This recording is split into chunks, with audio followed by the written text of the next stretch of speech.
The story begins with an army committing an unrelenting massacre. A boy, desperate to escape, ran as fast as he could but stumbled and fell. When he looked back, terror froze him in place as a soldier caught up. The boy cried out in desperation, "Somebody save me." But before his plea could even reach anyone, the soldier ended his life without hesitation, a wicked smile crossing the soldier's face as though such cruelty were routine. Leading this bloody charge was a gray-haired man, his demeanor cold and commanding. He was none other than the son of Margrave Caxel, a feared and powerful magician said to carry the blood of the divine kings in his veins. His eyes bore both disdain and boredom as he addressed the terrified villagers. With an air of entitlement, he sneered, "Even beasts know that favors must be repaid. Don't you vermin understand why you're still alive?" His voice rose in scorn as he shouted at the crowd, "It's thanks to our grace, the grace of those with divine blood." Pausing briefly, his gaze swept over the terrified faces. "And yet, you dare try to flee because it hasn't rained for a while? How dare you be so impudent?" he thundered. A woman holding her young son fell to her knees, her voice trembling with desperation. I deeply apologize. Please, at least spare my child." Her plea was cut short as a soldier brutally drove his spear through her, silencing her forever. "Shut it," the soldier barked, as if such merciless acts were no more than routine discipline. The young boy beside her screamed in horror, his tiny hands trembling as he clutched at his mother's lifeless body. The young master clicked his tongue, his face twisted with annoyance. "Tsk, how can you be so thoughtless? You all are no fun," he muttered, his voice dripping with apathy. The soldier who had struck down the woman turned to him, eager to please. "I apologize for my ignorance, young master. What can we do to entertain you further?" The young master's lips curved into a sadistic smile. "Hang them," he commanded. The soldiers obeyed with cruel enthusiasm. They began stringing people up on the nearby trees. One soldier, almost laughing, placed his boot on the head of a wounded man lying on the ground. "This one's been stabbed already. Should I tie the rope around his waist so he lasts longer? Shouldn't he at least entertain us properly before he dies?"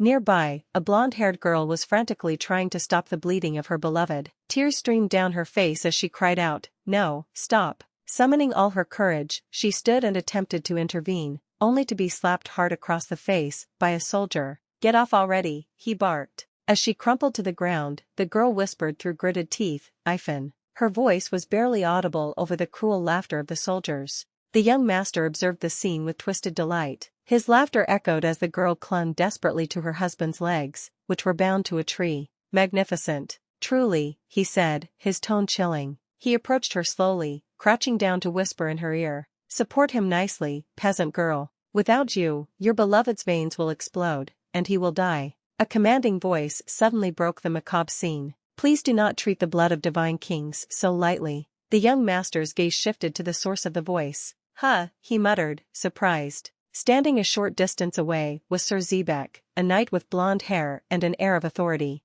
"Aha," the young master said, striding toward him. "If it isn't Sir Zebek, my sword instructor." Sir Zebek's expression remained grim as he said, "Is there any need to go this far when punishing people? A noble who carries the blood of a divine king should at least maintain their dignity." The young master chuckled, his arrogance unshaken. "Won't my dignity remain intact as long as word of what happens here doesn't escape?" He stepped closer, a dangerous glint in his eyes. "These fools dared to tarnish my dignity because it hasn't rained for a while. That is why they're in this state," he said coldly. Stopping just short of Zebek, he asked mockingly, "So then, what will you do, Sir Zebek? Will you spread word of what I've done? Will you, a holy knight acknowledged by the king's church, dare to besmirch the dignity of one who bears noble blood?" Sir Zebek met his gaze, unfaltering. "I simply meant to say that the truth cannot be hidden forever," he replied. For a brief moment, the young master's expression darkened. A soldier leaned in and whispered to him, "Shall we take care of him?" "Forget it," the young master replied dismissively. "Just get me a whip."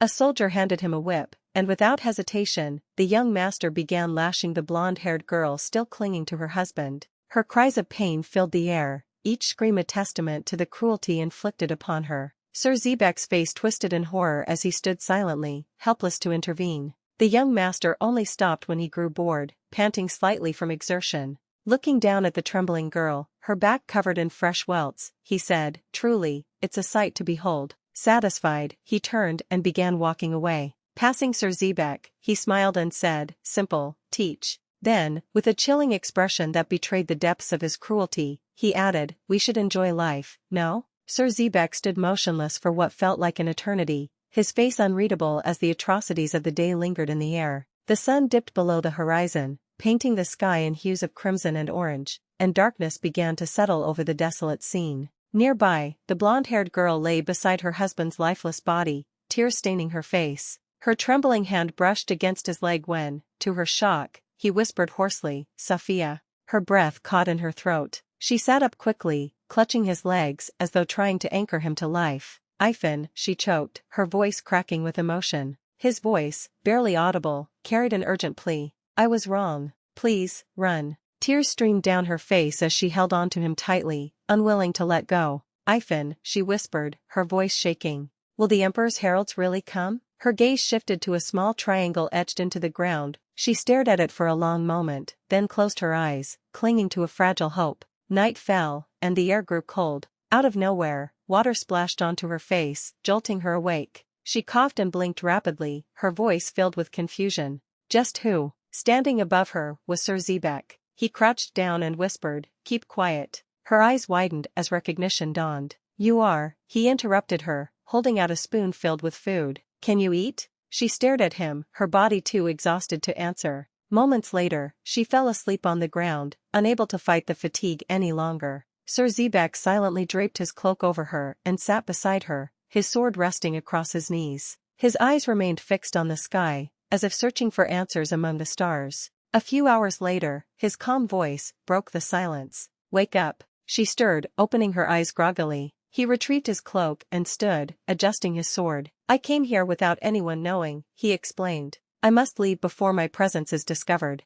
If the young master finds out, I will be severely punished." He glanced at her fiancé's body, tied to a stick and supported by ropes. With a heavy sigh, he added, "And about your fiancé, there is no need to hold him any longer." The stick fell with a soft thud, and she immediately threw herself at her fiancé's legs again, her cries muffled by the fabric of his tattered clothes. Through her sobs, she looked up at Sir Zebek and pleaded, "Please, tell me your name. When the Herald Clan comes, I will ask them to spare you." His expression hardened at her words. "The Herald Clan?" he asked, his voice tinged with disdain. "You mean the Slayers of Sanctity, those soulless heretics? You've contracted them? I don't know if they truly exist, but even if they come, Kozel commands 20 well-armed soldiers, and the young master, he is one of blue blood. I'm sure you're aware of the incredible power of divine blood, the blood of Yaegas," he said, his tone heavy with warning. She looked up at him, her face pale but resolute. "Even if he's a magician, the Herald Clan is capable of killing him. After all, they're magicians too. The reason they're called the Slayers of Sanctity is because they earned that name by slaying those of divine blood, isn't it?" Sir Zebek let out a weary sigh, running a hand through his hair. "You're not in your right mind," he said softly. "Well, who would be after enduring such horrors?" He straightened his posture, his eyes filled with resolve. "I am Zebek, a holy knight of the King's Church. I tell you my name not to beg the Slayers of Sanctity for my life, but to affirm my duty. If they come, I will fight them with everything I have." He turned to leave, but paused briefly. "I will return at night," he said before disappearing into the shadows. As his figure vanished, the girl whispered faintly, 2 days, her gaze drifted back to the triangle she had drawn in the dirt. Her lips moved weakly as she repeated, "Just 2 days," before succumbing to unconsciousness. The scene shifted to a flashback, where Safiya's fiancé gently handed her a golden coin. Its polished surface gleamed in the sunlight as she looked at it curiously. "What's this?" she asked, holding it up for a closer look. With a soft smile, her fiancé replied, "Safiya, have you heard of the Herald Clan?" Safiya nodded, her voice thoughtful. "Ah, yes. They were mentioned in a story my father used to tell me when I was little. They're called the Slayers of Sanctity, and soulless, right?" As her fingers turned the coin over, her fiancé leaned in closer. "That's right. This is the Emperor's gold," he explained, his voice barely above a whisper. "It has the power to summon those soulless beings, the heralds." He moved closer, lowering his tone as though revealing a secret. "But you must be careful, Safiya. If anyone, especially the heretical interrogators of the King's Church, finds out you have this, they won't hesitate to execute you." Before Safiya could respond, he kissed her softly. Her cheeks flushed a warm red as she quickly pushed him away, flustered. Holding the coin in her hand, she asked, "Wait, why are you giving me something so dangerous as a gift?" Her fiancé chuckled, the sound warm and carefree. "I'm giving it to you just in case," he said. If anything ever happens to us, it's said that if you draw a triangle on the ground and place the coin in the middle, a herald will come to your aid. He paused, brushing a strand of hair from her face. Though, I truly hope we'll never have to use it. The flashback dissolved into the present. Sophia, pale and weakened, stared at the triangle she had drawn on the ground. Her trembling hands clutched her fiancé's lifeless body. Her voice was barely audible as she murmured, 2 days, just 2 days if I hold on. Her body, too weary to endure any longer, collapsed to the ground, unmoving. Her breathing slowed as if she were on the brink of death. Meanwhile, in a nearby town, the sound of flowing water echoed through the air as a few soldiers bathed in fresh water. Sir Zebek stood apart from them, his gaze fixed on the clear, cloudless sky. He wiped his brow and thought to himself, it's unusually hot today. Excuse me, sir, a voice interrupted his thoughts. It was the young master, his hair wet from bathing. He approached Sir Zebek with an unsettling grin and said, smile. Isn't this fun? Sir Zebek's face darkened with concern. Ignoring the young master's twisted attempt at levity, he asked gravely, if we kill the citizens, how will we collect taxes? The young master, drying his hair with a towel handed to him by a servant, didn't seem fazed by the question. The wanderers, those dissatisfied peasants, are running amok, he said dismissively. The amount of theft is increasing. Sir Zebek clenched his fists, his tone steady, but firm. In the Margrave's territory, there is rich soil. We could evacuate the people there and allow them to start anew. The young master abruptly cut him off, his voice sharp and condescending. And why, he asked, should children born on rich soil suffer because of the failures of these virtue-starved people? Nearby, a soldier paused mid-wash, his interest piqued by the conversation. He watched as the young master continued, his words dripping with arrogance. I'm talking about those who destroy agriculture and flee. Agriculture, the young master declared, relies on skill, soil, the climate, the sky, and the king's divine light. The young master's lips curled into a sinister smile. Isn't that what the king and the church teach us? He asked mockingly. Sir Zebek remained silent, his face a mask of confusion and quiet frustration. The young master added, his tone tinged with self-righteousness, these people are suffering a drought because they were unfaithful to the king's church. That's what the doctrines say, isn't it? With a heavy sigh, Sir Zebek finally responded, that's a broad interpretation. His words hung in the air, heavy with the unspoken conflict between them. As the soldiers raided homes, pillaging every corner of the village, the young master continued his monologue with an air of self-righteousness. Someone enriched the soil, and someone else caused the drought, he said, his tone sharp and calculating. Then, it stands to reason, we should punish the sinners and reward those who made it fertile. They deserve the land. He turned his cold gaze away from Sir Zebek, adding in a chilling tone, everything I do to save the people. His lips twisted into a wicked smile as he walked away, but not before delivering one final taunt. So, if you intend to defy my orders and save them, by all means, give it your best shot. Sir Zebek remained rooted in place, his mind churning with conflicted thoughts as he watched the young master disappear into the distance. When the night finally blanketed the chaos, Sir Zebek made his way to check on Sophia, the blonde-haired girl. His heart sank as he approached her lifeless body lying motionless on the ground. He thought sorrowfully she couldn't endure it. A voice interrupted his thoughts, laced with disdain. It's useless, even if the heralds come now. Before Sir Zebek could react, a black shadow darted past him with inhuman speed. The next moment, the cold steel of a sword rested against his neck. The figure behind him moved like a ghost, giving him no chance to defend himself. His breath hitched. If you move, I'll cut you down where you stand, the person said, their voice calm yet commanding. Don't even think about turning around. Sir Zebek's heart raced as he thought, to swing a sword so precisely, so suddenly, in such a desolate place, his technique is unreal, almost supernatural. He managed to ask, his voice steady despite the tension, are you a herald? For real? The figure replied, their tone unwavering, I am. Are you a knight or a rescuer? Gathering his composure, Sir Zebek answered, I'm Zebek, from the King's Church. The shadowy figure stepped into the moonlight, revealing a young, strikingly handsome man. His piercing gaze remained fixed on Sir Zebek as he asked, I just wanted to confirm, you're not the contractor, are you? If a holy knight of the King's Church were to summon us, that would certainly be amusing. Sir Zebek's eyes narrowed, his tone turning sharp. Are you trying to humiliate me? The herald's eyes shifted to Sophia's lifeless form. He spoke with a casual indifference that chilled Sir Zebek. Then that girl must be my contractor. But since she's dead, well, I guess I just gained a free gold coin. The herald turned back to Sir Zebek, his expression neutral, but curious. Now, tell me, what exactly is going on here? Sir Zebek hesitated before replying. If you sheath your sword and step back, I'll put my honor on the line and explain everything. In a blur, the young herald vanished, reappearing a safe distance away in the blink of an eye. His movement was so swift and unnatural that Sir Zebek couldn't help but think, is he truly a phantom? The herald smirked, his voice laced with mockery. You seem awfully confident that you wouldn't have been caught off guard if I hadn't ambushed you. Fine. If you're a holy knight of the king's church, then I suppose you should have some backbone. Go on, impress me. Standing apart on the rocky cliff, Sir Zebek broke the silence, his tone cautious yet probing. Are you a mage? He asked. The boy, Azadin, replied casually, everyone in the Herald clan is a mage. Except for me, that is.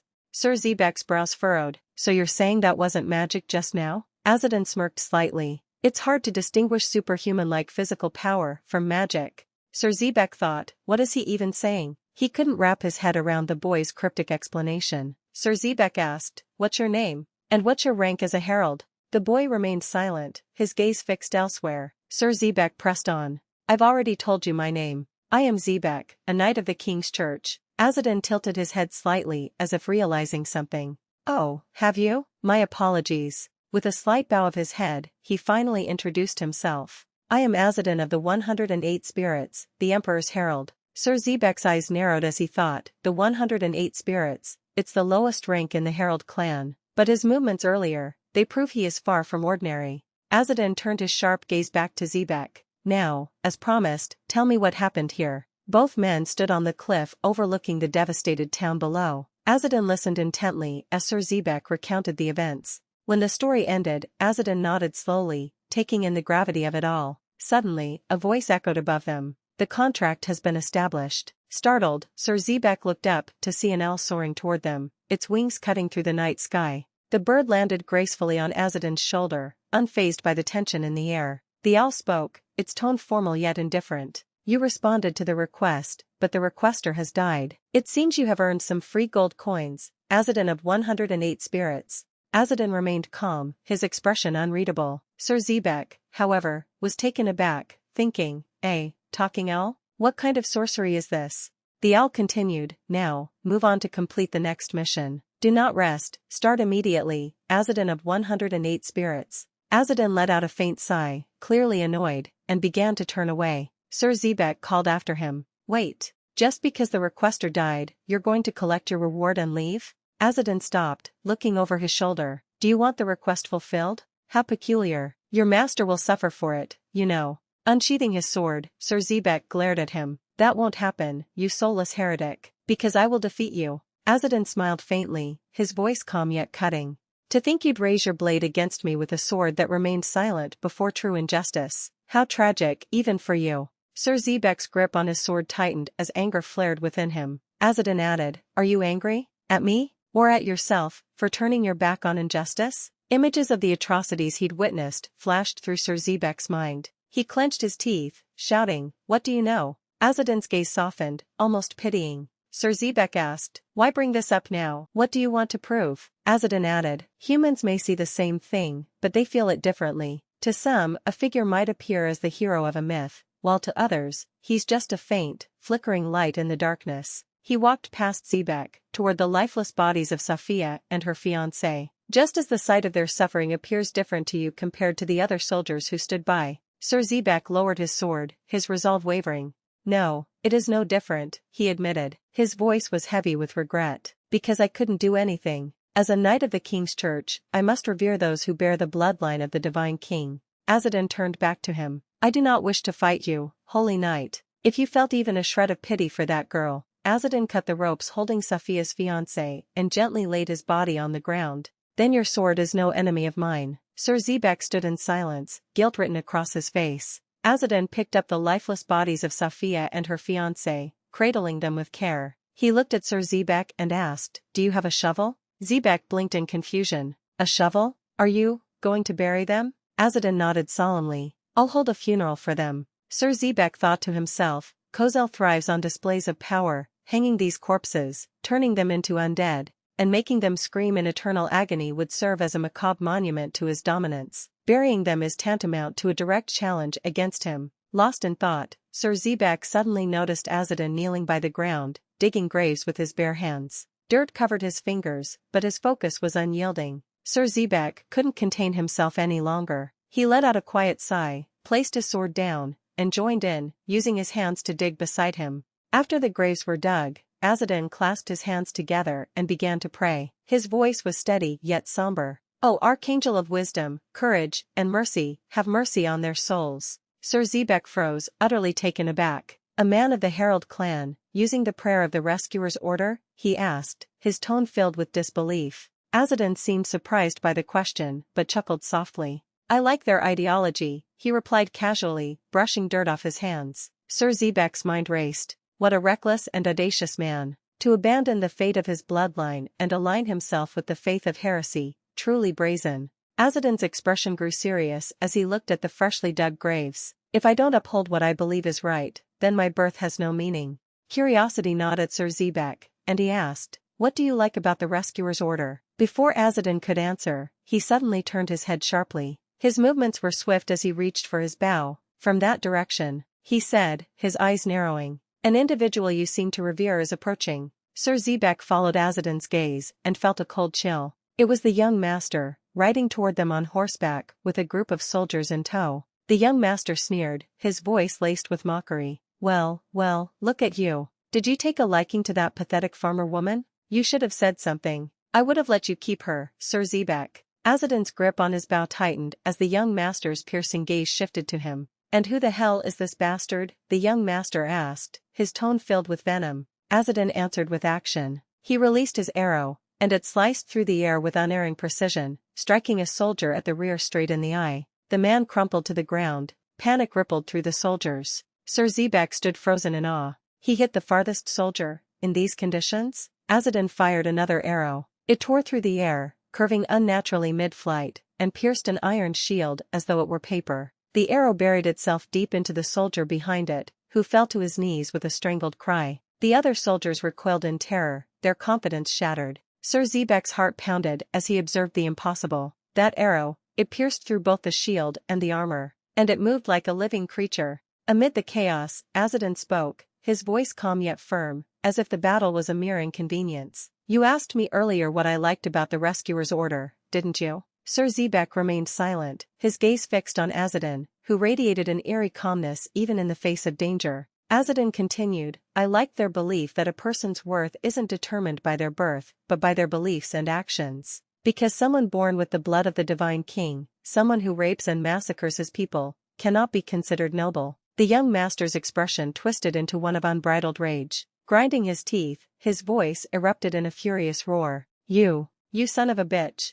The young master, consumed with rage, pointed his trembling finger at Azadin and shouted at Sir Zebak, "Zebak, this is an order, kill that bastard now." His voice cracked with desperation. Azadin, calm and composed, leapt into the air with a grace that seemed almost supernatural. As he ascended, the soldiers below panicked, their formations breaking. With his bow drawn mid-air, Azadin released a volley of arrows that struck his targets with unerring precision. Cries of pain and confusion erupted as soldiers fell. When Azadin landed with feline agility, the remaining soldiers rallied and screamed, "Get him! Die!" But before they could act, Azadin stepped on the shaft of a spear, using it as a springboard to launch himself back into the air. The soldiers gasped in disbelief at his impossible maneuverability. While airborne, Azadin drew and released 3 arrows simultaneously. Each arrow found its mark, piercing through soldiers' eyes or groins with surgical accuracy. One arrow whistled past the young master, grazing his cheek and drawing blood. Frozen in shock, the young master thought, "He isn't trying to kill us, he's crippling us." Another arrow struck a soldier directly in the groin,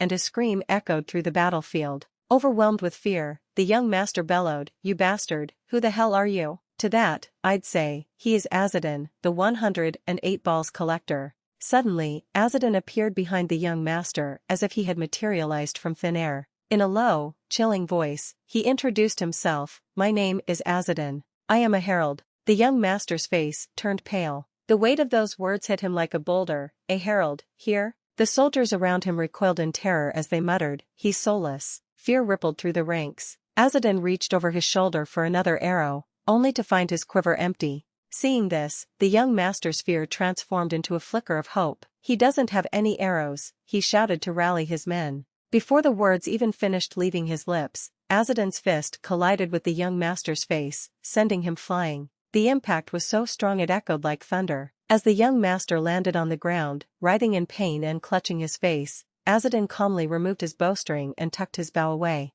Where he hid it, who knows? Standing atop a horse with effortless balance, Azadin gazed down at the battlefield. The young master lay on the ground, crying in agony, "My eye! My eye!" His screams filled the night. Behind Azadin, a soldier saw an opening and lunged. Without even turning, Azadin dodged the attack and delivered a swift punch to the soldier's eye, eliciting another wail of, "My eye! My eye!" Azadin picked up a sword from the ground, examining it briefly. "I've already thinned your numbers with my arrows," he said, his tone dripping with confidence. "If any of you are brave enough, come and face me." But not a single soldier moved. Fear had paralyzed them, his eyes scanning the trembling men before him. Then, as if remembering something important, he muttered, "Ah, I almost forgot." Then, Azadin struck the soldier lying on the ground with his sword, directly targeting his groin. The soldiers collectively froze, beads of sweat rolling down their faces. Some nearly lost control of their bladders as Azadin's calm, calculating gaze fell on them. From a distance, the owl watched the scene unfold, thinking, "Why is he so obsessed with castration? He's absolutely insane." And so, Azadin achieved what no warrior had done before. He successfully castrated all the soldiers. A grotesque achievement, but one that sent a message: Azadin does not tolerate injustice. Azadin then turned his attention to the young master, who was feebly trying to crawl away. Each movement was slow and pitiful, a stark contrast to the arrogance he had displayed earlier. Azadin loomed over him like an executioner. "You waited a long time for this, didn't you?" Azadin's voice was low and venomous. "Trash like you, who inflicts pain on the people, deserves nothing less." Standing next to the whimpering young master, Azadin gripped his sword tightly. His quiver was empty, though perhaps he had recovered some arrows from the fallen soldiers. As Azadin raised his sword, preparing to deliver judgment, a sudden golden light burst forth, blinding everyone around. A soldier cried out in alarm, "I'm going blind." The battlefield was consumed by the radiant glow, leaving everyone in awe and fear. The young master let out a sinister laugh and declared, "Did you see that? This is my magic, proof that noble blood, incomparable to yours, flows within me." His arrogance filled the air as he basked in his so-called divine power. Before the young master could finish his grandiose statement, Azadin swung his sword with lightning speed. A sharp, clean sound cut through the tension, followed by a splash of crimson. For a moment, the young master looked unfazed, but then his eyes widened as he glanced down. Utter shock consumed him when he realized what had been severed. His most precious thing was no longer attached. Yes, that thing. If you get it, feel free to write about it in the comments. I happen to love bananas. The young master's scream of panic pierced the night, so loud it seemed capable of waking the dead. Honestly, I felt his agony too. He cried out, his voice trembling with desperation, "What the hell have you done to me?" Azadin, ever the embodiment of mockery, replied with a smirk, "Are you really this slow? You still don't know when I did it to you?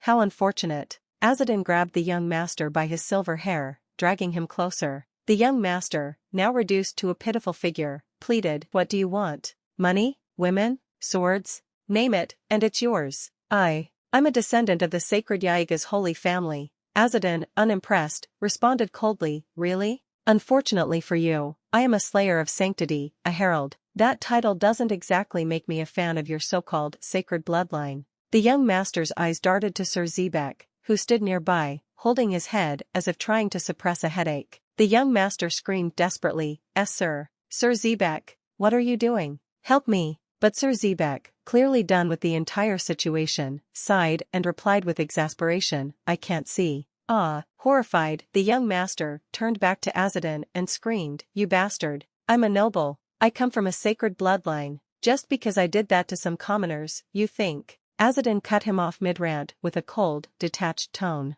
"Come to think of it, I have a feeling you'll continue living with vigor after this." The young master's face twisted in confusion as he stared at Azadin, who now held two gleaming daggers in his hands. The reflection of the blades danced menacingly in the young master's terrified eyes. Azadin's voice was calm, but dripping with finality. "That's the right attitude. Live positively. Trust me, you'll need it more than ever." In one swift motion, Azadin brought the daggers down, severing, well, you know what. The young master collapsed to the ground, a pitiful heap of agony and despair. Azadin stood over him, an unshaken figure of judgment, and said with a chillingly calm tone, I don't have a contractor, but I think I've been considerate. The Emperor's law has been fulfilled. And with that, the Slayer of Sanctity walked away, leaving the young master to contemplate his new, irrevocable reality. Then Sir Zebek unsheathed his sword and said to Azadin, I am a knight of the Church of the King. I cannot leave you, who speaks of the Emperor's law, b. Sir Zebek held his sword with both hands, ready to attack Azadin, and said, no matter if you perform righteous deeds. Azadin dropped his sword next to the young master, whose eyes were both missing, and said, ah, geez. Azadin pointed his finger at Sir Zebek and said, you aren't like the other knights of the Church of the King. Hearing this, Sir Zebek felt insulted and shouted at Azadin, you dare insult me? Azadin raised his hand and said, no, it was praise. With a serious expression, Azadin continued, the other knights of the Church of the King are nothing but scoundrels forcibly expelled from their homes due to matters of inheritance. Sir Zebek responded, but Azadin interrupted him, saying, anyway. As he turned into black fog, Azadin asked Sir Zebek, will you be able to follow after me? Sir Zebek looked shocked and said what? Before completely disappearing, Azadin said, let's meet again if fate wills it, Sir Zebek. Azadin's figure completely disappeared, leaving Sir Zebek with the disabled body of the young master lying on the ground. Sir Zebek covered his face with his hand to avoid the black fog and looked toward the direction where it had vanished. Nearby, a soldier was groaning in pain.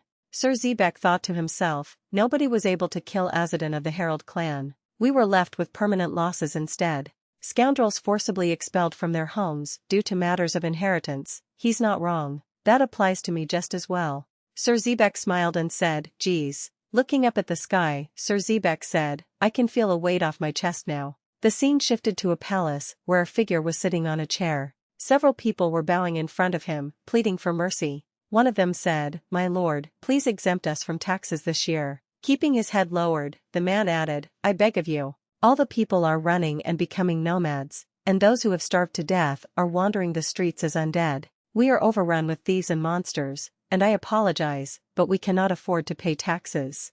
After listening to this, the man looked unfazed and said with an expressionless demeanor, how shameless. The man's name was revealed to be Margrave Kazel, the father of the young master, now permanently disabled. With an evil look, Margrave Kazel said, at this rate, you would surely begin asking for rations as well. The people felt the weight of his words, trembling in fear, and replied, please excuse us, we are at our wits' end right now.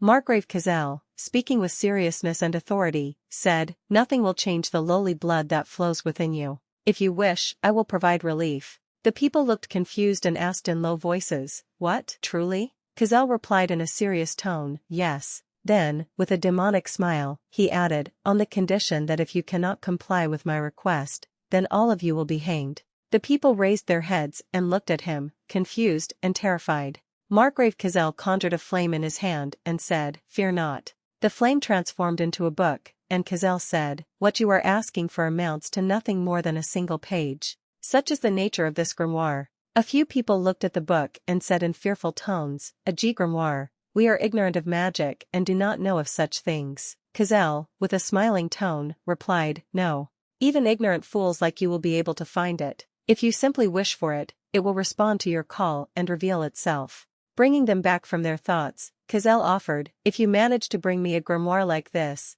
I will exempt your village from taxes for 3 years and provide 50 bushels each of wheat, barley, and oats. Hearing such a generous offer, the people looked shocked. How could such an evil person offer such a kind reward? One person, trembling, asked in a fearful tone, excuse me, but do we not at least need to know the name of that grimoire so that we may be able to search for it? Kazel clenched his hand, making the fire and book disappear. With a very serious expression, he replied, a copy of the Book of the Divine King. Hearing his words, the people were stunned and said, what? Kazel dismissed them without another word. While Kazel was sitting on his throne, thinking about how to find the Book of the Divine King, a snake entered the room. The snake raised its head, and as Kazel looked at it, the snake transformed into a beautiful woman. She said, I feel that mentioning the name of the Book of the Divine King was rather careless, Count. Listening to her, Kazel replied, nonsense. You all are already searching here and there for the grimoire, are you not? Rumors will spread across the continent either way. It'd be wiser to find even a single page before then. Then Kazel asked the snake woman, so, what is it, witch? Sitting at Kazel's feet, the snake woman said, I am obliged to say, that your son has fallen victim in the eastern part of the continent, Sir Kozel. Kazel interrupted her without changing his expression. Kozel's forces wouldn't fall so easily. Sir Zebek is with him as well. The snake woman responded, their opponent was the Herald Clan. Kazel, with a serious expression, said, the Herald Clan? Well, I'm sure they too are after the Book of the Divine King. If they wish to be free of the curse of their duty, they will surely need the Book of the Divine King, after all. Then Kazel asked the snake woman, is Kozel dead? She replied, I've heard that he's lost sight in both eyes, and his reproductive organs are damaged. Looking at him intently, the snake woman inquired, what will you do now? Reaching his hand toward the snake woman, Kazel said, send soldiers to their vicinity, and kill the Herald Clan. As the snake woman placed her hand in Kazel's, she said, I understand. I will make contact with the commander. Kazel interrupted her by pulling her wrist and said, no, command someone else to do so. The snake woman was now sitting in Kazel's lap, and he said, if my child has been castrated, then I can just make another. If you want snake mommy, then write in the comments, snake mommy, come and bite me. Kazel placed his hand on the snake woman. The rest was history, you know what I mean. Let's go back to the story. Azadin was walking in the eastern lands, where the ground was dry due to the lack of rain. His owl was sitting on his shoulder as he walked, and Azadin said, this is bad. I'll die of thirst at this rate. Why did you have to put on a show, saying you'd make it in 2 days? You foolish spirit. The owl replied, you dare speak so impertinently to the emperor's mouth? Azadin looked at the owl and said, huh. The owl remained silent. Azadin continued, frankly, because the emperor went and died without any plans, we, once his heralds, are now despised by people all over the world. We're referred to as the Slayers of Sanctity and soulless heretics. Hearing this, the owl began sweating, but Azadin kept speaking. On top of that, because you put on a show to the contractors, I gave up on taking any luggage with me and came running as fast as I could. Thanks to that, I'm so thirsty I could die. I only have dried goods to eat, and I don't think I'd even be able to digest them. So, I guess I'll die from starvation too. The owl stammered, I apologize for that. However, soon, your servant will. Suddenly, the owl stopped. Both of them looked ahead and saw blue lights gathering. Azadin thought, ghosts? The blue lights gathered and turned into people. Azadin said, ah, the people hanging from the trees. Among them were the blonde girl and her fiancé. They looked happy together and bowed their heads. Seeing this, Azadin said to them, yes, hello. He then asked the spirits, this land has neither the light of the king's virtue nor the blessing of the archangels, so it is not good to stay here for long. I've repaid your grudges, so please move on to the afterlife. The blonde girl and her fiancé walked next to Azadin. The blonde girl pointed somewhere. When Azadin turned, he saw a well. He thought, a well? Then he walked toward it and said to them, do you mean to give me water? You didn't have to. You could have just gone to rest. Looking inside the well, Azadin pulled up the bucket to get water. While pulling, he thought, I want to taste it already. When the bucket came out, he saw a glowing paper inside. Azadin exclaimed, what's this? Then the scene changed to the Herald Clan, and it explained, the Herald Clan was originally a race known as Aragasa. They crossed a massive typhoon from another continent and landed on the Wybris continent.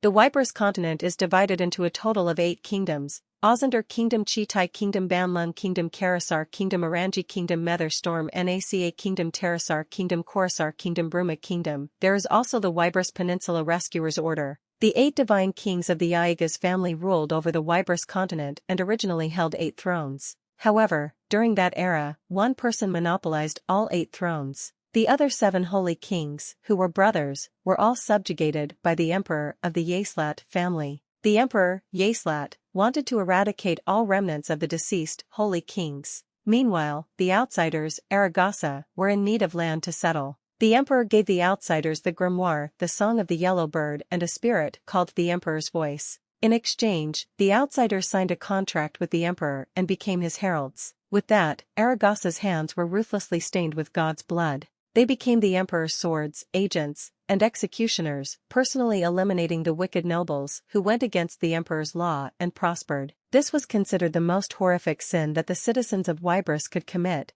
as they believed in the afterlife and the cycle of eternal life. Because of these acts, the emperor eventually died, and the empire split into the 8 separate kingdoms again. Aragasa, now the heralds, were despised by those in Wybris and became known as the soulless heralds. However, they faced an unexpected issue. The contract with the emperor remained in effect. Even after the emperor's death, the heralds were bound to serve as the emperor's heralds, forever. The scene then shifted back to Azadin, who was holding the paper. He said, "This is a page from the Book of the Divine King? Is this the source of the emperor's power?" Looking at the blonde girl and her fiancé, he added, "Ah, thank you. Please, rest in peace." They waved their hands and said goodbye. Azadin looked closely at the divine book page and said, "If I collect this, will I really be able to escape the curse of duty?" The owl replied, "It's rude to call it a curse. It's an honorable duty under the contract." While rolling the paper, Azadin sighed, "Geez, this just had to fall into my hands. Fate isn't a joke." The owl said, "You don't seem happy. Isn't this what all heralds desire? To break free from the curse, 2 things are required. 1.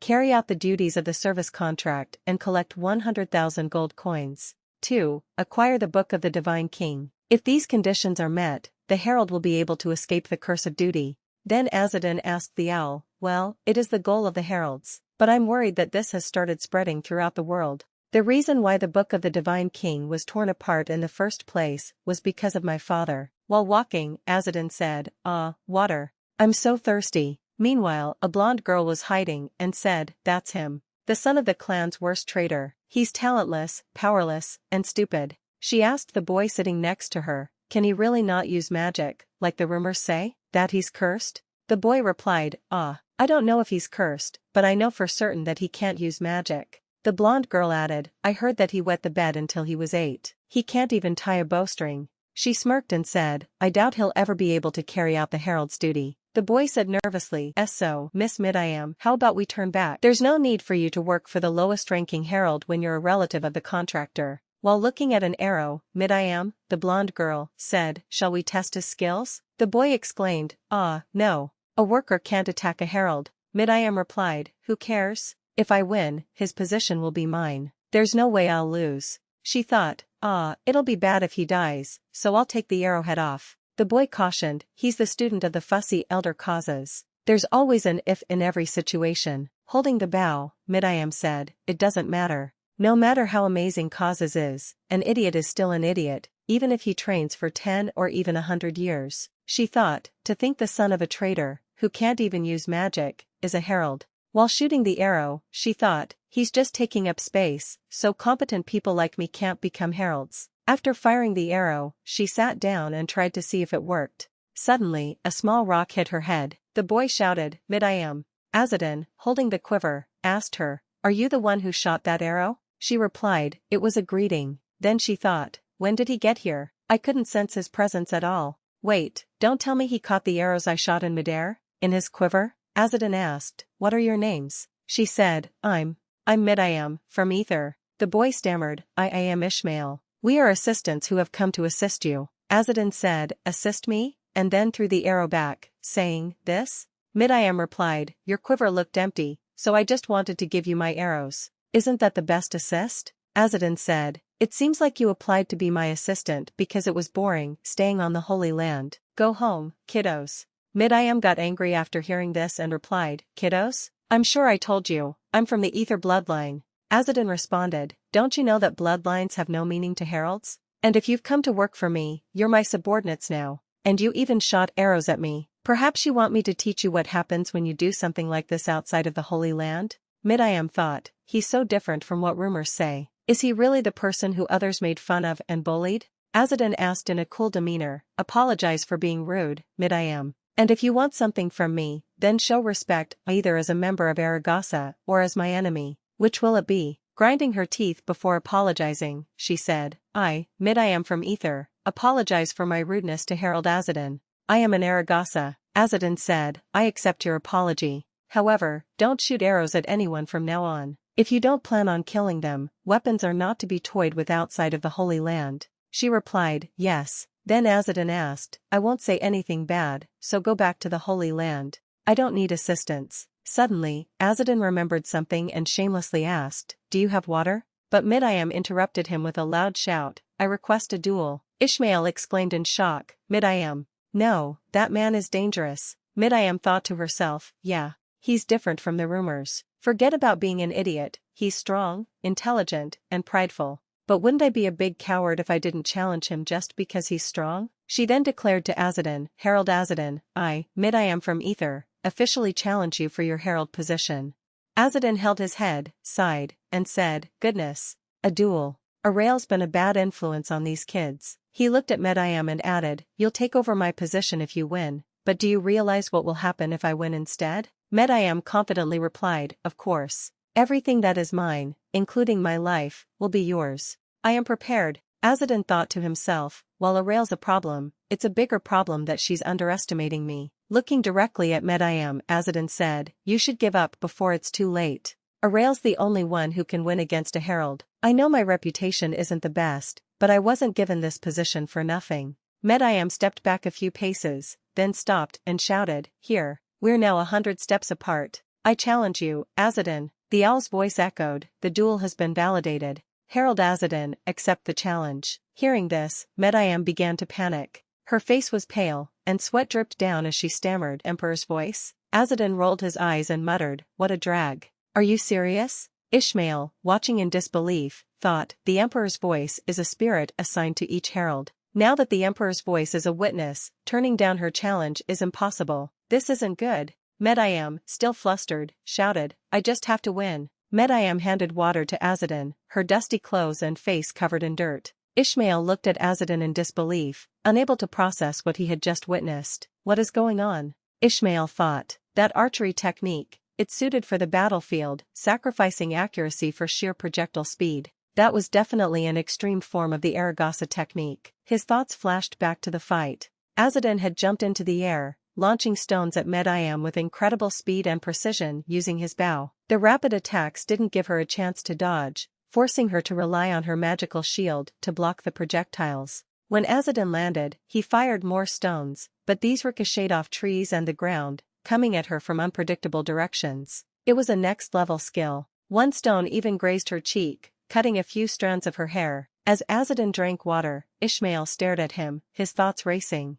I thought he couldn't use magic, but he used the beauty of nature. Yellow crane? How? Not to mention, during the fight, a stone came flying from above. Mid-I tried to dodge, spotted a rock for cover. Suddenly, Azadin leapt out from behind the very same rock, thinking, nice, my prediction was spot on. Mid-I froze in shock as Azadin closed in. She shouted, I've got you now, Azadin. She swung her sword, seemingly cutting Azadin in two, but his body dissolved into black shadows. What? She stammered in panic. Ishmael screamed, Mid-I, behind you. Mid-I quickly tried to cast magic, raising her hand, but Azadin was faster. He grabbed her hand with his left and moved it upward, nullifying her spell. With his right hand, he launched an attack with less than 1% of his strength, sending her crashing into a rock. Ishmael shouted, Azadin. Then he thought, a blood relative of a traitor just did that to a child of the most noble bloodline? Furious, Ishmael charged toward Azadin, screaming, this is unforgivable.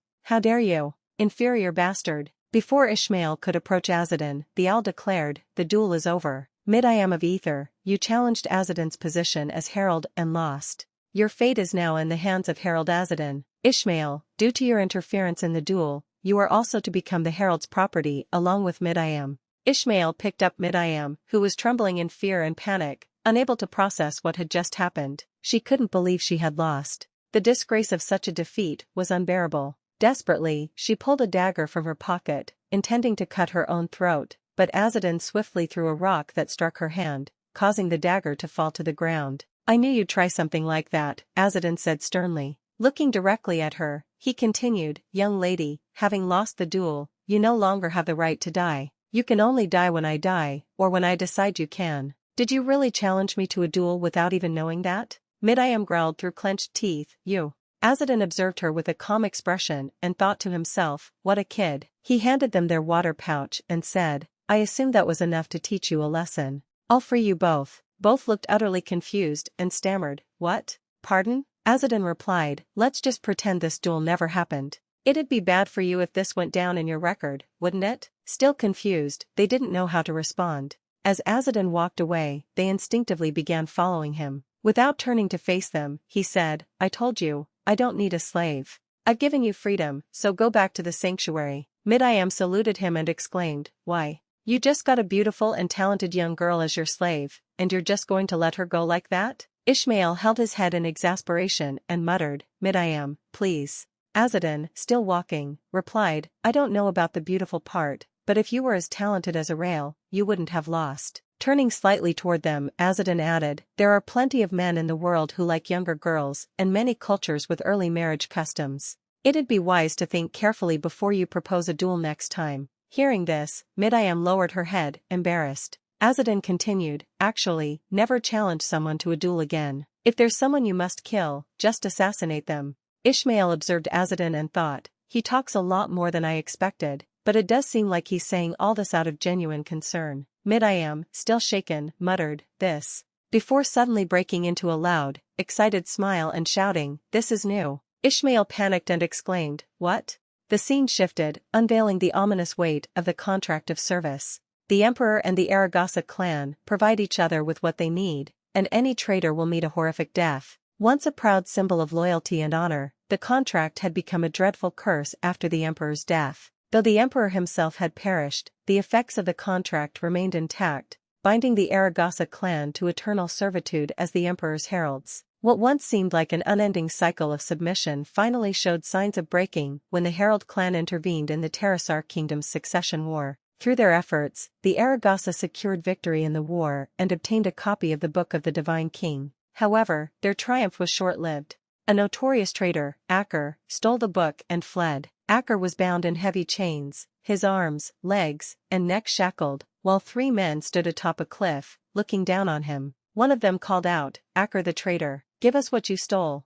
If not, the curse will kill you. Hand over the copy of the Book of the Divine King before you taste the most horrific pain. The clan threatened Aker with every method imaginable, but their hopes were shattered in the end. Aker had scattered the pages of the book across the heart of the World Mountain Range, ensuring it could not be reclaimed. Thus, Aker became the first person to die from the curse of the contract. But the curse did not merely claim his life, it twisted his existence. The curse forced Aker, a man, to give birth to twins while bearing the Emperor's child. This cruel transformation became part of the curse's legacy. The twins were Azadin and Arail. Ironic as it was, among the two, Arail became the strongest herald in the clan's history, while Azadin was ridiculed and rumored to be a fool. As they walked, Midiam's thoughts churned. Who spread such an absurd rumor? A fool? He's nothing like that. Azadin's voice abruptly interrupted her reverie. I have clearly stated that I have no intention of taking you in, so don't follow me. Midiam bristled and shot back, we're not following you.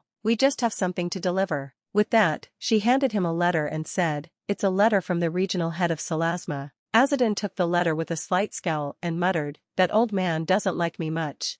As he unfolded the letter, his expression shifted, and his thoughts began to churn. Alright, let's ignore the scolding about missed reports. The letter revealed a grim reality. Copies of the Book of the Divine King have been appearing recently. Your task is to retrieve them. Your performance will be evaluated accordingly. Azadin's brow furrowed. Judging from what's written here, the other heralds must already be aware of the copies. After reading the letter, Azadin turned to Midiam and Ishmael, his tone calm but inquisitive. It says here that copies of the Book of the Divine King have been appearing recently. Are you also aware of this? Midiam beamed, eager to respond. Yes, we are, she said enthusiastically, before continuing with her characteristic lack of restraint. Your father betrayed the clan and, before she could finish, Ishmael cut her off with a loud, panicked ack, and stomped on her foot to stop her. Midiam yelped in pain and glared at him. That hurt. What was that for? Ishmael remained silent, beads of sweat forming on his forehead, but unwilling to explain.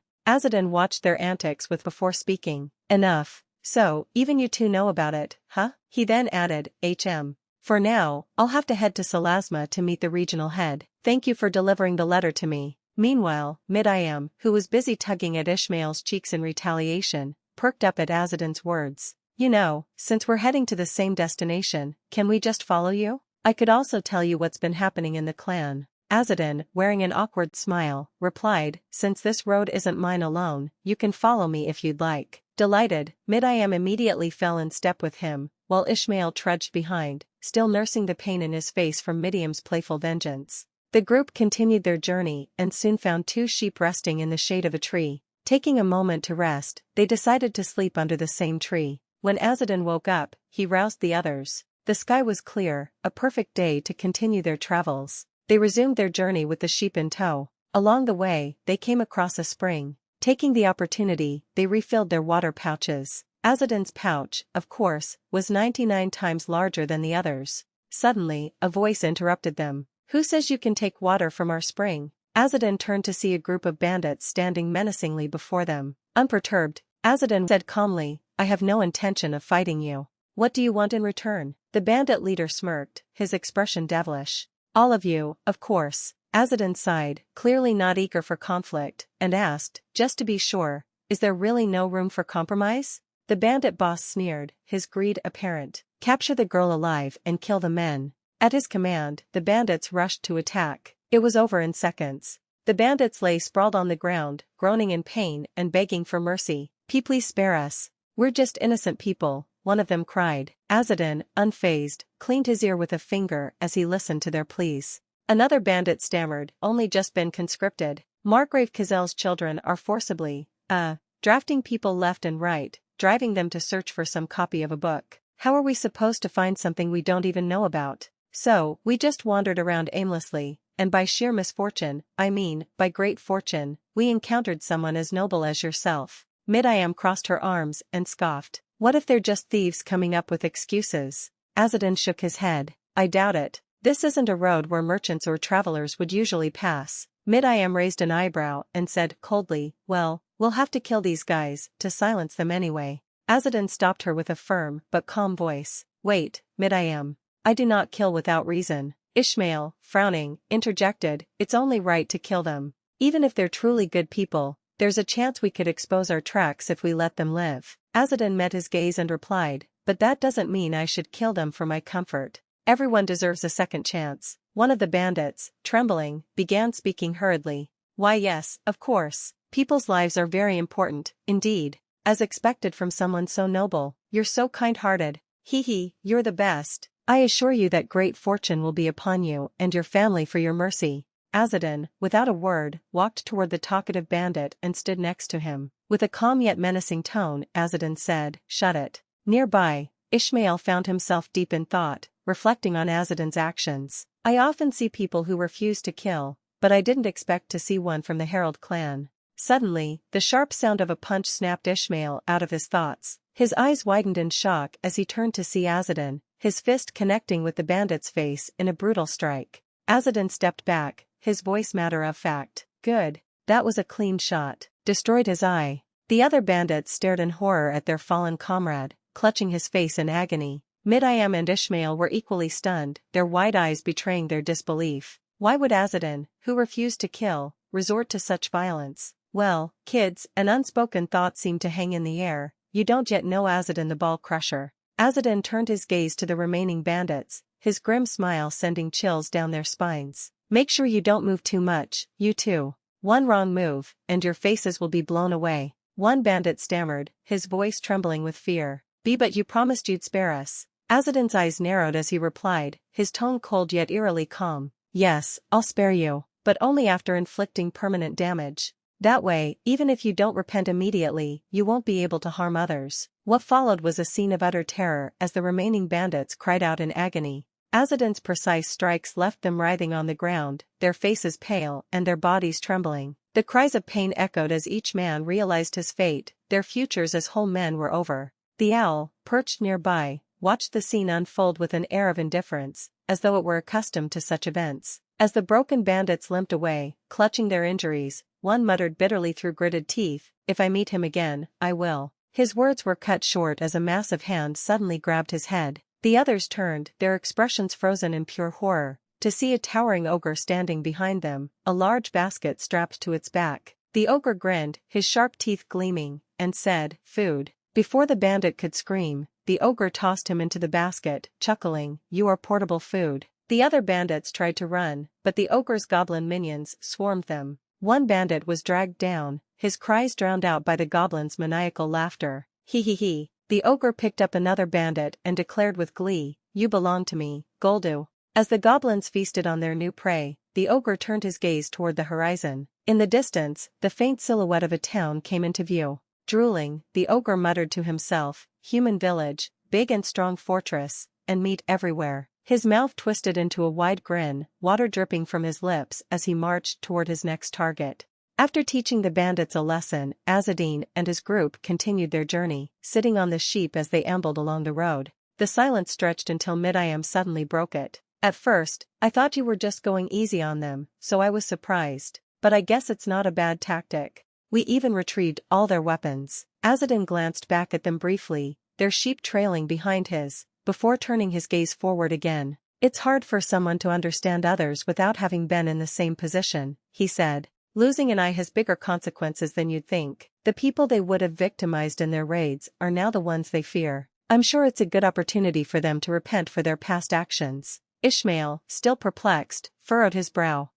An opportunity to repent. You spared them and even gave them a chance to cleanse their souls. Azadin suddenly jumped off his sheep and began walking, prompting Mid-I and Ishmael to follow. As they caught up, Azadin said, although, that conversation is bothering me. Ishmael tilted his head. What conversation? The bandits mentioned that Margrave Kazel is searching for a copy of the Book of the Divine King, Azadin replied. Ishmael considered this for a moment before responding, but Margrave Kazel lost the succession fight. Do you think he's trying to climb the ranks by using the book to gain magical power? Azadin's expression darkened. A political figure determined to obtain power, that's dangerous. Reaching up to his face, Azadin began to remove his mask. I'll have to take off this mask. It marks me as a herald, and we'll need to stay cautious until we're out of Margrave Kazel's territory. As the mask came off, both Ishmael and Mid-I froze, staring in shock. Azadin's face revealed a startling truth. He had no eyes. They stood in stunned silence, unable to look away.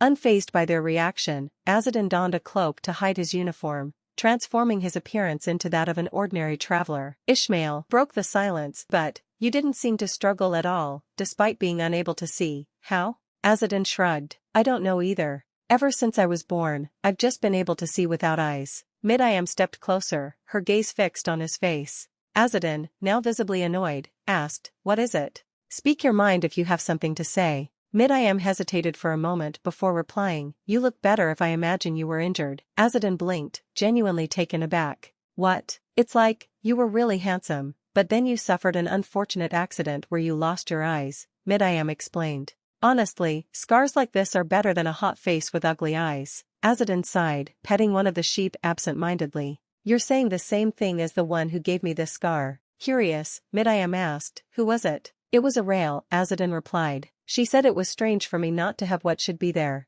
She thought it was better to imagine there were once eyes in those empty sockets, so she scarred my face. She sliced through it, saying it would improve the look. Azadin began walking again, his voice steady. Well, thanks to that, I was able to pretend I'm blind. It wasn't a problem when I was alone, but... Mid-I interrupted, her tone suddenly enthusiastic. Then we just need to keep pretending you're blind, right? Without breaking stride, Azadin dismissed her suggestion. It's fine. They walked for the rest of the day. By evening, as the sun dipped toward the horizon, they reached the outskirts of a town. From a distance, they saw a long line of people waiting to enter, with soldiers carefully inspecting each and every traveler. As they approached the long line, Ishmael squinted toward the gates and remarked, I can see the gates, but the line's rough. Azadin nodded slightly. Pretty long. It's been a while since I was last here at the gateway to the East Village. Mid-I chimed in. It's also the village where the Imperial Road begins. What do you think? Isn't it a pretty good starting point for our journey? Azadin glanced at her and replied sharply, shut it. I'm a pilgrim on a solo pilgrimage, and you two are just kids who happened to join me. As they waited, the group observed the soldiers stationed at the gate. They were searching travelers thoroughly, rifling through belongings, and even taking what they pleased. Azadin's eyes narrowed as he thought to himself, they're looking for something. If they're being this thorough, then... His thoughts were interrupted by an elderly man standing nearby. Hey, can't you see what's going on? The man asked. Azadin turned toward him and replied with a calm demeanor, no. These two are orphans on a pilgrimage with me. The old man gave them a sympathetic look. Goodness, it must be hard. Azadin shook his head. Not at all. Although, what's going on here? The man leaned in, his voice lowering slightly. Have you not heard the rumors? There are copies of the Book of the Divine King popping up everywhere. Feigning ignorance, Azadin tilted his head and asked, the Book of the Divine King? The old man spread his arms wide for emphasis as he explained, yes. The rumors say that some Herald Clan member stole the book and made copies. These copies are appearing all over the world. Margrave Kazel's men are hunting for them like rabid dogs. What a mess. Tisk. Azadin gave a faint smile. So, there's more than just one loser like that, huh? The old man looked puzzled, but Azadin brushed it off with, nothing. As the old man wandered off, Azadin's hand grazed the page of the divine book he had found earlier. His thoughts darkened. That's not good. This is going to be a bit annoying to deal with. Suddenly, a commotion broke out in the line. A man was pleading with a soldier. I need that money to feed my family. Aren't you looking for the book of the Divine King? So why are you taking my money? The soldier sneered and punched the man in the face, sending him sprawling to the ground. Laughing, he said, a grimoire can take many forms and shapes. Who knows if this is a grimoire, disguised as money? We'll inspect it real close and return it to you later if it's not the book. The man's young daughter rushed forward, trying to stop the soldiers. One of them snarled, you little. Don't you know that talking back means you're asking for a beating? Her father grabbed her, pulling her away protectively. Stop it. You're threatening a young child. This is violence. The soldier punched him in the stomach, leaving him gasping for air. Shut up, he barked, then spat venomously, raise your child better, got it? Mid-Iam clenched her fists, anger flashing across her face. Should we fight them? She whispered to Azadin. Azadin raised a hand, his voice calm but firm. Wait. Just then, a man came running up to the soldiers and whispered something urgently in their leader's ear. The soldier's expression instantly changed, his face draining of color. What? He stammered, his voice laced with fear. Azadin's keen ears picked up the faint whisper, carried by the wind. His expression darkened as he observed the soldiers hastily retreating behind the gates, abandoning their posts. The crowd began murmuring in confusion, questions bubbling up among the travelers. What's going on? One man asked. Why are they packing up? Another wondered aloud. Azadin broke the tension, his voice low and steady. An ogre was spotted nearby. The murmurs turned into gasps of fear as the news spread through the line. A man in the crowd shouted in disbelief, sorry? What? Azadin replied calmly, I heard what they said, because I have good hearing. Panic began spreading through the people as another voice cried out, they closed the gates? The realization sent waves of horror through the crowd. People began shouting, banging on the gates in desperation. Hey, open the gates. Let's talk. Wait. The scene shifted to an army camp. A silver-haired man sat casually on the step of a carriage, observing his soldiers. You're sure you locked the gates, right? He asked, his tone sharp but indifferent. His identity was soon revealed, Tarkiev, the bastard child of Margrave Kazel. Perhaps Snake Mommy's son, what do you think? Share your thoughts in the comments.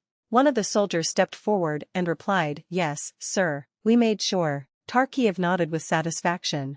Then Tarkiev said, we've confirmed that there are no copies of the Book of the Divine King here, so let's just get out of here with the things we took. Another soldier hurriedly approached from the side of the carriage, clearly nervous. Sir Tarkiev, what should we do? Without much care, Tarkiev waved him off. Fend off the ogre and any other monsters that get close. You've been trained sufficiently to handle them. The soldier, clearly discontented, thought to himself, you only trained us for one day. Hesitating, he spoke up, then, at least let the people outside come in. I'll command the defense here. Tarkiev laughed dismissively, his silver hair gleaming in the firelight. Ha, you're not even a knight. What can you do? The soldier clenched his fists and thought bitterly, I don't want to hear that from the knight who's running away right now. Amused, Tarkiev finally said, all right, I'll leave it to you then. Is that good enough? Let's go now. With that, Tarkiev climbed into his carriage and departed with his troops and their plunder, leaving the soldier standing behind to face the threat. As the ground began to tremble beneath him, the soldier's thoughts turned grim. The ground, it's shaking. Meanwhile, the bandit who had been captured by the ogre peeked out from the basket he was trapped in, his face pale with terror. Where are we headed? Are we going to be eaten by the monsters? I don't want to die. I don't want to die, he thought, his heart racing. Through the wooden slats of the basket, he caught a glimpse of the terrifying scene, the ogre lumbering toward the town, a horde of goblins following closely behind. Their high-pitched chants sent shivers down his spine. Meat, meat, meat, the goblins chanted, their eyes gleaming with hunger. Far from the chaos, the old man who had spoken to Azadin earlier stood watch from a tower. He gazed toward the advancing group and muttered ominously, it's coming. The scene shifted to a group of people walking along a dimly lit road under the cover of night. An old woman, holding a lantern, glanced over her shoulder and slowed her pace. She stepped back toward Azadin and the others and said, "The road ahead will be rougher. Go on without delay." Handing the lantern to Ishmael, she added, "Please guide your younger sister and uncle well. This is an extra lantern, so keep it with you." Taking the lantern, Ishmael responded with a bright smile, "Ah, thank you. I'll take care of my uncle, so please don't worry." Meanwhile, Azadin thought to himself, "It seems people are much kinder when I play blind." A few hours earlier, outside the town, the same soldier who had taken charge after Tarkif's departure addressed the crowd. Standing tall, he announced in a loud, firm voice, "The knights and mercenaries have left." To clarify, the townspeople referred to the local defenders as soldiers, while the heavily armed forces were called mercenaries. The soldier continued, his voice filled with determination, "However, we must remind you that the village still needs protection. We ask those who can fight to remain and stand with us. Even if you can't fight directly, just providing support will help. That way, while we defend the village, the elderly and injured will have a better chance to escape." Among the crowd, the man who had been beaten by the mercenaries turned to his young daughter and said with determination, "Cosette, your father will fight too. I'll protect you, Cosette." Cosette, wide-eyed, protested, "What? You can't even cut an apple, Dad." The flashback faded, returning to the present. Miriam spoke, her voice filled with disdain. "I can't believe knights who live to serve the people are casting out their own. It's disgraceful, pathetic, and unsightly." As Azadin walked next to Miriam, he listened to her and remained silent. After a moment of contemplation, Azadin replied with his usual calmness, "They may be the people of Wybris, but rather than casting out those they are sworn to protect, they seem to think of it as a noble deed." Miriam considered his words and nodded. "I guess so. It would be odd for an Aragasan to sympathize with the people of Wybris. No matter, I feel the same way." As they continued walking, Azadin suddenly stopped. Without warning, his body began to dissolve into a black fog. He turned his fading form toward them and said, "Let's part ways here." Miriam ran toward him, her voice urgent. "Hey, wait." By the time she reached where he had been standing, Azadin's figure had completely disappeared, leaving no trace behind. Ishmael called out in confusion, "Wait. Uncle, where'd you go?" The scene shifted to the town gates, where the townsfolk were preparing for the impending battle. A soldier, his face pale with terror, turned to the captain. "Captain, look." The captain followed the soldier's gaze and froze. Across the field stood an army of goblins, lined up in precise formation like a well-trained force. At the front of the horde loomed a massive ogre, its towering figure radiating menace. The ogre stepped forward, saliva dripping from its mouth as it spoke in a guttural voice. "My name, Goldu." With a sickening grin, Goldu removed the basket strapped to his back. A bloody hand dangled from within, crimson drops staining the ground. "We store meat. Eat for very, very long. Invest. We know. Smart ogres. Human village. Strong fort. Big." The ogre's heavy foot slammed into the ground, causing it to tremble. His deep, booming voice echoed, "Many, meat." The captain, realizing the gravity of the situation, barked out an order. "The ogre is their leader. Shoot him." The soldiers, trembling but resolute, raised their bows and unleashed a volley of arrows. The arrows hit their mark, striking the ogre. Goldu shielded his face with a massive hand, roaring in anger. Behind him, a goblin wearing a skull mask and wielding a wand crouched low, hiding behind the ogre's basket. The goblin screeched, "Charge! Break through the gate!"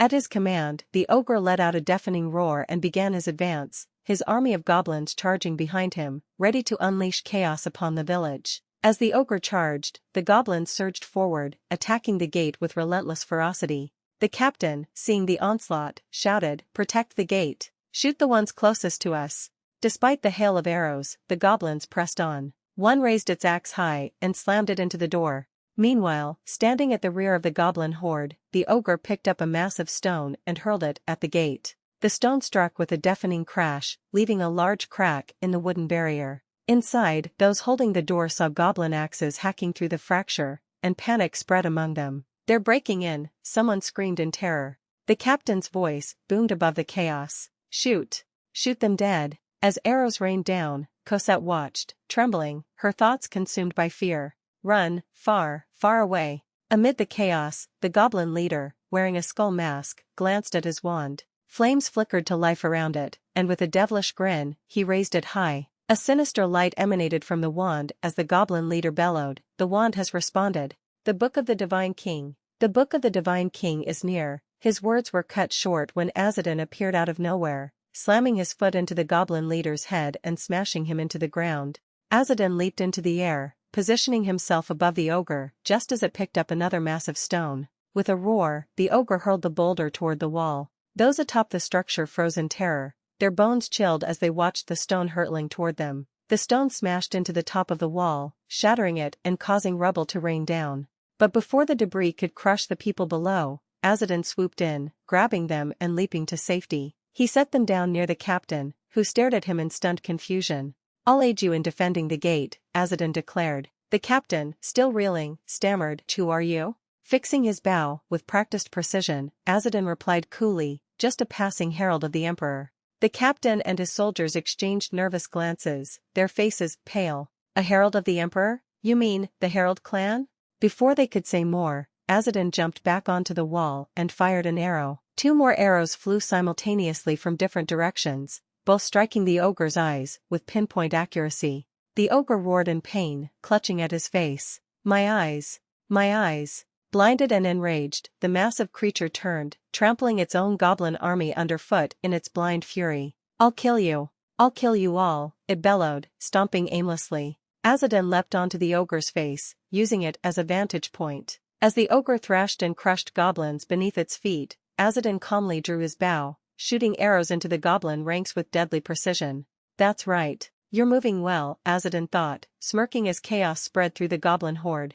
One arrow found its mark in a goblin's eye, while others sowed panic among the ranks. The captain, watching in awe from the wall, whispered, "Is he really a Slayer of Sanctity?"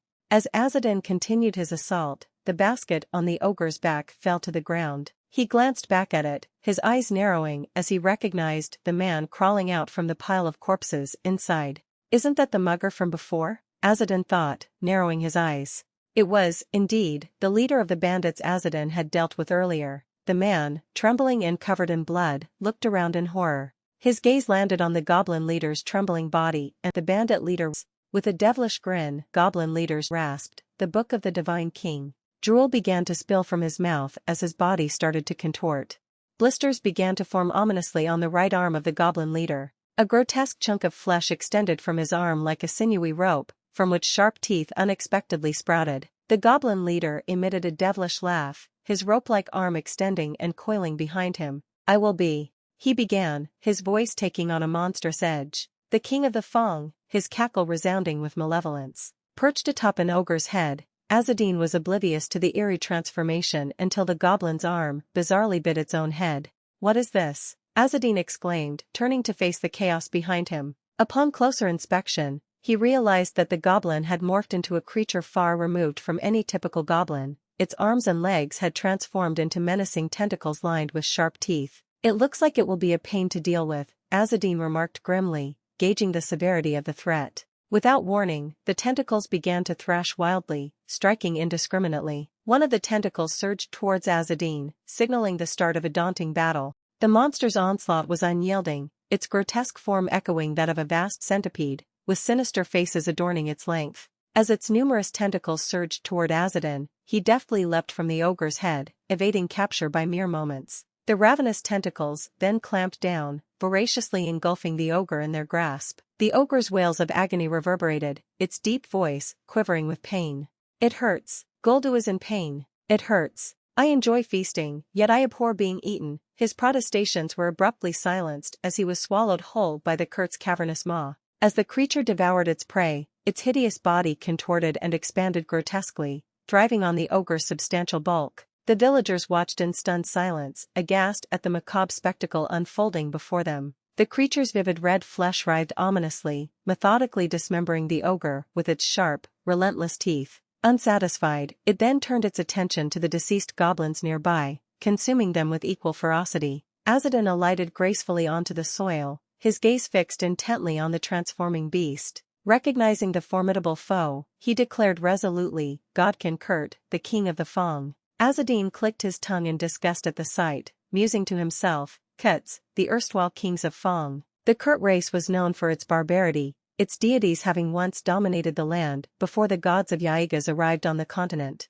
Composed of various monstrous beings, their minions had been driven to seclusion as the new deities banished the old. This venture is proving costlier than anticipated, devoid of any monetary gain, Azadin reflected ruefully. Suddenly, the monster morphed once more, revealing a goblin that had integrated into its mass, a goblin king, no less, dubbed Godkin Kurt, clutching a luminescent wand. A beam of light from the wand lanced towards Azadin, striking him squarely in the chest. Instinctively, he felt for the concealed page of the Divine Emperor's book. With a malicious sneer, Godkin Kurt taunted, "Now, servants of Yaegas, deliver unto me the book of the Divine King. Should you comply, your demise will be swift and merciful." He was interrupted mid-threat by an arrow that whizzed dangerously close, his visage contorting with ire as he bellowed, "You dare defy me?" Azadin, noting his depleted quiver, pondered the origin of the mysterious illumination. Was it signaling the presence of the Divine King's book? Suddenly, a massive tendril, bristling with teeth, whipped towards Azadin. Were it to strike, it would surely inflict grievous wounds. Azadin, with remarkable agility, dodged the lethal blows, contemplating the desperate pursuit of these beings for the elusive tomes of the Divine King. The chaos escalated as the Kurt lashed out indiscriminately, its tentacles wreaking havoc and inadvertently harming its own minions. Venom oozed from the appendages, dissolving the hapless goblins below into nothing more than repulsive remnants. "How impudent," hissed the Kurt, seemingly indifferent to the havoc it wrought. Seizing a sword with swift and decisive movements, Azadin halted abruptly and executed a precise cut, severing one of the monstrous tentacles. He then surged forward, his blade slicing through several more with relentless efficiency and extraordinary speed, displaying the prowess of a seasoned warrior in the heat of battle. At that critical moment, teeth clattered to the ground in heaps as Azadin executed a maneuver so swift and precise that it seemed effortless. His attack was incomparably faster than any prior, a blur that even the keenest of observers could hardly anticipate. Azadin's voice sliced through the tumult, cold and incisive, "These tentacles are too cumbersome for your frame. Tentacles rooted so superficially are inherently weak." Despite the ogre's blindness, it could not withstand the ferocity of the assault, succumbing to the overwhelming force. Azadin, however, managed the situation with finesse, repelling the offensive with a gentle flick akin to nudging a charging bison aside with a feather. The Kurt, infuriated, bellowed, "Silence! I am the sovereign of the Fang." Azadin, unfazed, retorted with a sly grin as his sword cleaved through another tentacle, "No, you are not. You are merely a paltry spawn, far from the grandeur of the true king of the Fang." As yet another tentacle succumbed to Azadin's blade, wisps of smoke began to curl from Azadin's sword, signaling the strain it was enduring from the corrosive juices of the beast. Azadin pondered, even steel cannot resist this foul reek. Driven to a frenzied state, the Kurt unleashed a barrage of attacks in all directions. Azadin, with fluid elegance, danced through the melee, each dodge a testament to his dexterity. Yet, amidst the fray, a thought nagged at him, "Am I toiling in vain, bereft of any reward?" Suddenly, a clarion call resonated, "Fire!" A volley of arrows descended upon the monstrous tangle of tentacles, as the soldiers atop the fortress walls joined the fray. The captain, imposing and resolute, commanded, "We must support the Herald Clan member at all costs." A soldier faltered, his voice quivering with apprehension, but, aiding the Herald Clan could bring accusations from the King's Church. The captain, defiant, countered, "The King's Church has forsaken us. Why fret over their judgment when they've turned their backs on us? We stand here, and that's what matters." Another soldier, rallying his courage, declared, "I refuse to die a coward. We fight these monsters now, and worry about the consequences later." Emboldened by their captain's words, the soldiers prepared their bows, launching a relentless assault on the Kurt. While the beast's true form remained shrouded behind its thicket of tentacles, spared from direct attacks, Azadin watched with a knowing smirk, musing, "They should have just given me those arrows." His observation of the villagers' steadfast focus on the monster reassured him. They were united, at least for now. This alliance may shift once the beast falls, but for now, they acknowledge me as an ally, Azadin mused, somewhat reassured. Flexing his right arm to ease the tension, Azadin bent down and scooped up a fang that resembled a shark's tooth. With a casual flick of his wrist, he flung it at the beast, remarking, "Time to get this started." The tooth whistled through the air, striking with explosive force upon impact. Azadin watched, a satisfied grin spreading across his face. "Just right, that will do." As he prepared to launch another tooth, the melee resumed with renewed vigor, the curt's roars echoing across the battlefield, signaling the continuation of a fierce confrontation. He hurled the fangs at the curt's tentacles, propelling them forward with bullet-like velocity. The instant they made contact, they exploded with the ferocity of a bomb. Azadin's smile broadened as he observed the impact. "Nice. So this much is enough," he commented with evident satisfaction. The curt was abruptly forced back into its massive form. Without hesitation, Azadin grasped more fangs and launched them successively. Each one struck the monstrous tentacles, creating violent bursts of destruction. Azadin had not yet employed his full strength. His shoulder and elbow were still not fully relaxed. Instead, he utilized a shift in his core strength, combined with precise timing. This technique allowed him to throw without exerting undue strain on his joints. Writhing in agony, the curt roared, "Why you dare?" Azadin chuckled, observing the ensuing chaos. "They're your teeth. Why are you so enraged when I'm merely returning them to you?" The curt, its voice quaking with rage, bellowed, I will be the king. I was reborn as a greater being, a god, but because of just one human." Azadin picked up another fang, scrutinizing it briefly. Right, he replied mockingly. "Though, He flung the fang with precision, striking the curt's true form hidden within the mass. Clutching yet another fang, Azadin readied his next throw. His tone became colder as he declared, "I just happen to be a Slayer of Sanctity." With astonishing speed, the fang sliced through the air, giving the curt no time to react. It struck with lethal precision, cleanly slicing the creature's head in two. The severed halves of its head plummeted to the ground, and its grotesque, fang-covered body began to crumble and disintegrate, sending large chunks of flesh and teeth scattering. "It's over," Azadin stated calmly. As the dust settled, Azadin spotted a wand lying on the ground amidst the remains. He bent down to pick it up, examining it briefly. "I don't know what this is, but the goblin definitely used this to locate the magic book. If it could truly identify the location of the book, then Azadin might utilize it as well. But since this was wielded by a monster, it might be a fairly commonplace item among them. Whatever it is, I need to secure it." Suddenly, a loud voice thundered from behind him. "Soulless heathen!" Azadin turned around, perplexed. The captain stood atop the wall, his arm raised, signaling his men to prepare their bows. Beads of sweat dripped down the captain's face as he stared at Azadin with a mix of fear and mistrust. How rude, Azadin thought to himself, still clutching the wand. He set it down gently, considering the situation with care. They might make a mistake and open fire. The captain's voice trembled as he demanded, "What are you planning? Why did you eradicate those monsters?" One of the soldiers, his voice sharp with suspicion, exclaimed, "He must have brought those monsters here." "Exactly," another soldier concurred. A soldier with black hair, bow drawn and ready, pointed directly at Azadin. "Why would monsters appear out of nowhere? It's peculiar. It's undoubtedly the fault of that ominous heathen." Standing amidst the battlefield ruins of the curt, Azadin looked up at the soldiers, his expression calm yet tinged with a hint of confusion. The air was thick with tension as the soldiers tightened their grip on their weapons, their fear and suspicion fueling an atmosphere charged with hostility.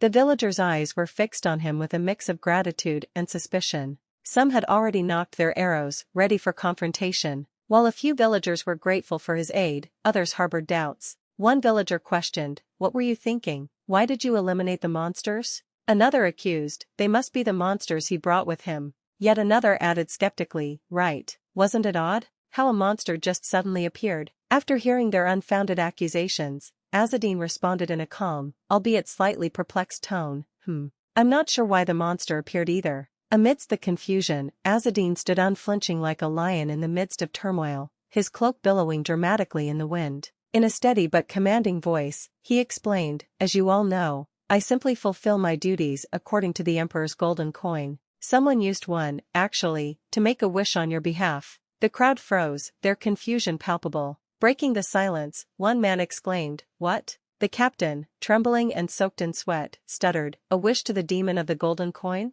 Whispers of panic and doubt spread through the group. "That means, it was a villager who did it." "But who?" one soldier speculated. Another added nervously, "I know we've been struggling, but to make a wish to the Herald Clan." A brown-haired soldier stepped forward, his voice carrying over the murmurs, Is it one of us?" Azadin, unyielding, responded firmly, "I am not obligated to tell you that, nor do I have the authority to do so." The brown-haired soldier clenched his teeth in frustration, murmuring, "Cook." Azadin, his presence commanding, questioned, "Can I pass now? Or will you fight me for the king's church?" despite having been raided and abandoned by the noble's illegitimate son not long ago? The black-haired soldier, visibly agitated by Azadin's words, resisted the truth in them. Defiantly, he yelled, "Do not speak ill of our faith." Azadin began to walk away from the scene, his tone dismissive yet incisive. "Yes, you are all faithful citizens, of course." From behind the debris, the bandit leader emerged, his face wet with tears, having hidden in terror during the battle. His mind raced with thoughts. Is this it? Is it really over? As Azadin passed by, the man collapsed to his knees, overwhelmed with relief. Azadin paused, a faint smile appearing on his lips. Gazing down at the man, he advised gently, "Be kind. You've been given a second chance at life." The bandit leader's tears flowed as he realized he had survived, miraculously saved by Azadin. Azadin then leapt effortlessly onto the wall where the captain and the soldiers, the brown-haired and black-haired ones, stood. The black-haired soldier raised his weapon, ready to strike, but the captain intervened. "Stop. Do not attack." Walking along the wall, Azadin approached a large basket filled with arrows. Without asking permission, he picked up a handful, inspecting them nonchalantly. "I'll just take a few arrows. That's fine, right?" The captain hesitated before replying quietly, "Thanks." As Azadin gracefully leapt from the wall, he muttered to himself, "What a fool. Had the wrong ears caught that, he'd likely face execution." Walking away, the emperor's voice addressed Azadin, "The golden coin? You fibbed quite effortlessly." Azadin offered a slight smirk in response, "Otherwise, they'd be paralyzed by fear, thinking they had entangled themselves with me." The emperor's voice pressed further, "Don't you hold any resentment? After all, they treated you with contempt, even after you vanquished that monster for them." Azadin's voice softened. "Humans are inherently weak. Besides, they showed kindness when I masqueraded as a blind man. That alone is worthy of some commendation." His smirk widened, "Though, I must admit, I'm exhausted. The run here was taxing enough, and battling without the golden coin has only added to my fatigue." Elsewhere, Azadin, who had staunchly defended the gateway to the east from the King of Tooth, hastened onwards, and came upon Medayam and Ismail, who were descending the path with a torch in hand. Upon spotting him, Ismail waved exuberantly, "Ah, Azadin, you're here." Medayam, inquisitive and seemingly unaffected by her lineage as a proud member of the Ethar founding family, chimed in, "So, what happened? What about the monsters? How long were you there? Were the people grateful after you defeated the monsters?" Azadin responded, "It was an ogre and a troop of goblins. There was also a Kurt." "A Kurt?" Medium's eyes widened. "You vanquished a Kurt goblin?" "It wasn't particularly formidable." Azadin dismissed the feat casually. Despite feeling worn and fatigued, Azadin maintained his pace. Medayam and Ismail, trailing behind, speculated, "The appearance of an ogre and the King of Tooth suggests that a horde of monsters might be encroaching on the central hinterland, correct?"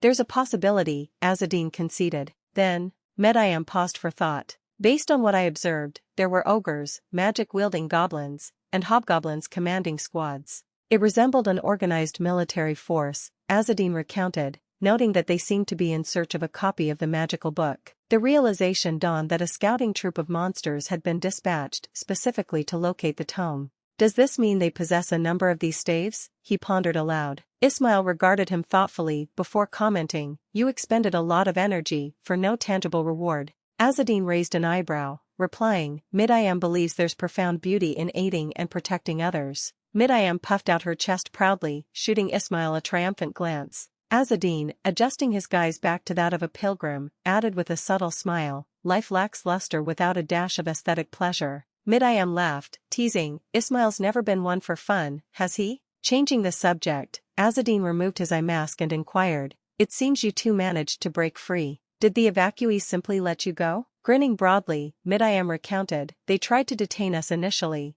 but Ismail proposed we'd handle the lesser monsters for them. After that, they reluctantly agreed to let us go." Ismail nodded, appreciation in his voice. "They were kind-hearted folk, even gifted us this torch. Though, I suspect they were unaware we're from Aragasa." Medayam, brimming with youthful pride, added with a smirk, "It's likely because I'm quite charming." Azadin responded with dry amusement, "Oh, is that so? Not because you're a mere child, but because you're charming?" "Of course." Medayam, her pride slightly wounded, retorted sharply, "I'm 13. You know, there's a queen in the north who married at my age." Azadin, ignoring her indignation, shifted the topic to the object in his hand. "Medayam, do you recognize this?" he asked, holding up the wand he had taken from the Kurt kin. Mid-Am inspected it closely, turning it over in her hands. Could it be a magic wand? She ventured a guess. The Kirkkin wielded it, Azadin confirmed. Mid-Am sighed, the weight of the task dawning on her. This will require intense focus. I'm not exactly brimming with energy right now. Her spirits lifted as she probed further. Does this mean you're finally recognizing me as your apprentice? Azadin dismissed her query with a cool rebuff. Must I be recruiting you to ask for a simple favor among kin? Challenged, Mid-Am smirked and negotiated. Then, you owe me a favor in return. Azadin exhaled in mild exasperation. All right. Inspect it tomorrow, then. With a swift motion, Azadin leaped onto a sturdy tree branch, seeking higher ground. Where are you headed in such a rush? Mid-Am inquired, struggling to keep pace. Perched on a tree branch, Azadin called down with urgency in his voice. I need to hurry. Come with me. Below, Mid-Am stood, her brow furrowed in confusion as she looked up. Why are we in such a hurry? She asked, her tone reflecting her puzzlement. As they hastened their pace, they eventually rejoined the villagers they had left earlier. A blonde woman in the group noticed their arrival and exclaimed in surprise, "Oh, when did you all get here? The children have been searching for you," her voice, tinged with worry.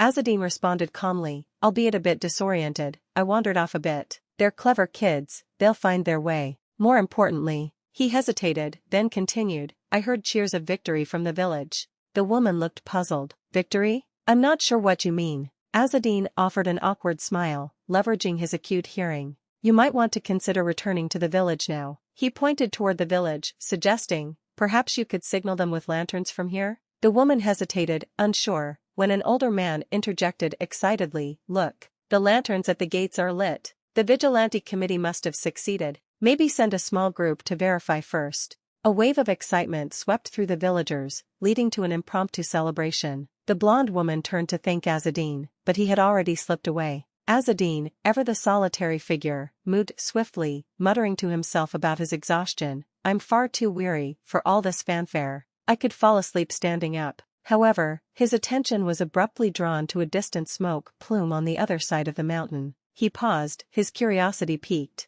What could that smoke signify? Meanwhile, Tarki and his mercenaries, laden with looted valuables from the village, were resting along the mountain path. Despite their fatigue, they remained vigilant due to the notorious dangers of the mountain. 2 guards stationed outside a tent discussed their grim outlook. With the drought and an ogre to contend with, it's madness that Margrave Kazel prioritizes hunting for the Book of the Divine King over protecting his people, one guard lamented, shaking his head in dismay. The other guard shrugged off the concern with a pragmatic tone. We just need to complete one significant task and then make our exit. Staying employed longer just means more money for us. Unseen in the shadows, Azadin watched from a nearby cliff, his eyes sharp and calculating. That must be the encampment of that despicable fugitive, he surmised, noting the tent brimming with valuables. Observing the lucrative opportunity, he mused to himself about his dwindling funds. I'm running low on money, and travel isn't cheap. His spectral companion, the Emperor's voice, chimed in, sensing an opportunity. You've stumbled upon a treasure trove, Azadin.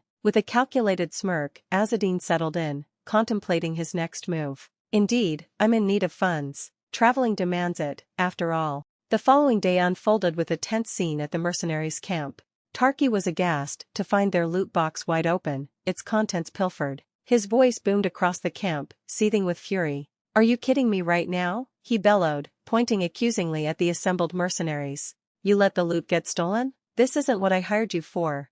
The mercenaries, lined up and rigid, scrambled for an excuse. One of them stammered, but we were ambushed. Another added, his voice tinged with desperation, we didn't even have time to react. Meanwhile, seated nonchalantly on a wooden crate and peeling an apple, was the black-haired leader of the mercenaries. His composure was unsettling, his indifference to the chaos palpable. He continued his task, seemingly oblivious to Tarki's tirade. Exasperated, Tarki turned his wrath towards him. Hey, say something. It's your responsibility. Without a flicker of concern, the leader calmly continued peeling his apple, his movements precise. After a deliberate pause, he responded coolly, if you say so, it must be my fault. He took a bite of the apple, meeting Tarki's gaze momentarily before looking away dismissively. Tarki's anger reached the mercenaries, disgruntled by the salary cut yet powerless against Tarki's lineage, exchanged uneasy glances. The captain, unaffected by the pay cut, did not conceal his discontent. For now, we punish the subordinates for their lack of vigilance. Yet, what we lost matters more. Tarki, trying to maintain control, scoffed. Must be nothing important, then. It doesn't matter. The atmosphere thickened as the leader approached Tarki, knife still in hand, his politeness tinged with a threatening undertone. Sir Tarki, he began with a forced smile, the little rat will likely move on to the next village.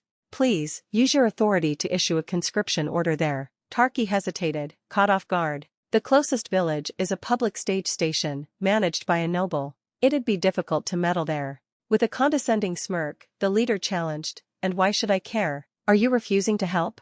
Are you bossing me around right now? Tarki's fury was about to erupt when the mercenary leader's demeanor shifted ominously. With unsettling calmness, he proposed, well, that's fine. I'll simply plunder the place in your name then. Tarki's eyes bulged in disbelief, and before he could muster a response, a sharp pain seared through his abdomen. The leader had stealthily driven a knife deep into Tarki's gut. Blood gushed from the wound as Tarki stumbled backward, clutching his belly in shock. Kook, you bastard. Tarki gasped, his voice thick with agony. The surrounding mercenaries were equally stunned by their leader's brutal betrayal. Captain, one of them cried out in alarm. The leader's laugh was cold and menacing, his eyes twinkling with malevolence. Don't fret. That dagger was a gift from a witch, he explained nonchalantly, locking eyes with Tarki as a sinister purple glow emanated from the blade. Suddenly, the dagger morphed into a grotesque spider that twitched its legs menacingly before burrowing into Tarki's flesh. Tarki stared in horror, barely able to articulate his fear. The spider just. With a sardonic smirk, the leader reassured, you should be fine for now. Enraged and terrified, Tarki drew his sword. What the hell did you do to me? He roared, ignoring Tarki's distress. As the leader exhaled sharply, a chilling gust of air accompanied his breath. At that moment, Tarki began to feel a piercing pain in his lower abdomen. The sudden discomfort gripped him tightly as Tarki collapsed to the ground, convulsing in pain. Garar! Tarki's anguished cries filled the air. Crouching beside the fallen man, the leader's tone was chillingly calm. Relax, Sir Tarki. The spider merely gave you a little sting, that's all. Struggling against the excruciating pain, Tarki clawed at the earth, his voice weak and incredulous. What? The leader's smirk broadened maliciously. You'd better listen carefully now, he cautioned darkly. If you don't, that spider will start laying eggs inside you. And once they hatch, well, it'll be quite the show. Desperation cracked Tarki's voice as he stammered, what the hell do you want from me? The mercenaries exchanged uneasy glances, their expressions a mix of horror and disbelief at the cruel spectacle. Meanwhile, the captain's face hardened with resolve. With a cold, calculating expression, the leader placed a firm hand on Tarki's shoulder. I intend to plunder the public stage station and capture the little rat who stole my belongings, he declared decisively. Tarki's eyes widened in terror, the gravity of his predicament dawning on him. The implications were severe. The king's church, possibly even King Karasar himself, would demand retribution against Tarki and his father, Count Kaisel. The mercenary leader concluded with an icy assurance, it's fine. I just need to quickly retrieve my possessions, before this escalates further. Besides, isn't your father already contemplating rebellion against the king? You must be seeking the book for that very reason. The serene morning under a large tree was momentarily disrupted by the emperor's voice, which spoke with meticulous precision. It's 10:04 a.m. Wake up. Appreciate the precision of my utility, it tells you the exact time with remarkable accuracy. Mid-am, slightly disoriented from sleep, sat up with a groan and rubbed her eyes. She noticed Azadin standing a short distance away, cradling two wands. Squinting in the bright morning light, she asked, did you always have two staves? Azadin, his gaze fixed on the horizon, responded distractedly, I found this second one among the mercenaries' supplies yesterday. He extended one of the wands towards Mid-am. This is identical to the one used by the goblin shaman. Examine it for me, will you? Intrigued, Ismail stepped forward to accept the wand from Azadin. Let me handle this, it could be cursed, he cautioned, scrutinizing the wand with a critical eye. He began to cast a diagnostic spell over the artifact. Azadin watched them both intently. Noticed anything peculiar? He inquired smoothly. Ismail concentrated, his spell revealing subtle magical signatures. I'm detecting a blend of green and black energies, he reported, his curiosity piqued. Azadin's interest deepened. That's unusual. If it were from the king of the Fong, the mana would be red. Could this be from another Kurd entity? Indeed, Ismail confirmed. It seems designed to seek out a specific target. Azadin's eyes narrowed thoughtfully. A tracker wand, then. It's not robust, though. It appears fragile and likely to break easily, Ismail added, handing the wand back. Yet, despite its rushed creation, it's remarkably effective, far surpassing the capabilities of standard magical instruments. Holding the wand carefully, Azadin contemplated its implications. A wand crafted to locate copies of the Book of the Divine King. It seems there are multiple such devices. This clarifies things. His voice took on a somber tone as he pondered the future. It appears I'll be facing more trackers. He considered the implications of the wand's function. If the ogre had been using it to search for the page in his possession, revealing its purpose to Midiam and Ismail might lead them to test it, inadvertently discovering the closest copy of the book, currently with Azadin. Deciding against sharing too much, he thought, no need to inform them about possessing the page. If I do, it will only make me a repeated target. Azadin was keenly aware that more individuals would soon be pursuing him, intensifying the urgency of their mission. We need to head to Salasma soon, he declared, breaking from his contemplation. Turning to Midiam and Ismail, he suggested, for now, let's investigate the individuals who lost this item. The narrative then shifted to a dense forest where Azadin was perched on a branch, silently observing a mercenary camp bustling with preparations for battle. Yikes, this situation is bothersome, he muttered under his breath. As he scrutinized their movements, he noted, they're gearing up for an attack. And it seems their target is also to secure the copy. I anticipated some action after the loss of the wand, but resorting to outright aggression. Below the tree, Midiam and Ismail waited anxiously. Midiam called up to him, how does it look? Can you see anything? Azadin descended gracefully to the ground, landing smoothly beside them. They're planning an assault on the next village, he informed them. A public station village? Midiam inquired, a crease of worry forming on her brow. That one's significantly larger than the typical village, Ismail noted, disguising himself as blind. His appearance as a harmless blind pilgrim meant he was not perceived as a threat. Moreover, in the land of hubris, where beliefs in karma and the afterlife prevailed, showing kindness to a blind pilgrim was considered a route to spiritual merit. As he adjusted his ragged cloak, Midiam pondered, their actions are unusually reckless. Could there be a compelling reason for such desperation? Perhaps, Azadin responded enigmatically as they proceeded toward the village. From afar, the village's castle loomed large over the animated streets, bustling with activity. As they neared the gate, a guard scrutinized Azadin's entry credentials. A blind man? Very well, tread lightly, he remarked, stepping aside to let them pass. Thank you, Azadin acknowledged with a discreet nod, leading his companions into the village. Once inside, Midiam expressed her amazement, they really do allow blind pilgrims free entry. Ismail, casting a backward glance at the gatekeeper collecting fees from other travelers, murmured, though we are deceiving them. The village streets were vibrant, with shops open and merchants loudly advertising their goods. The townsfolk bustled about, immersed in their daily chores. As they ambled through the busy marketplace, Ismail pointed out excitedly, look, there's the wagon from Corsar's Peddlers Association. Relief washed over Midiam's face. Finally, a chance to rest. Yet, Azadin remained contemplative, his eyes fixed on the wagon. The Peddlers Association, huh? He murmured to himself, his mind already weaving new strategies.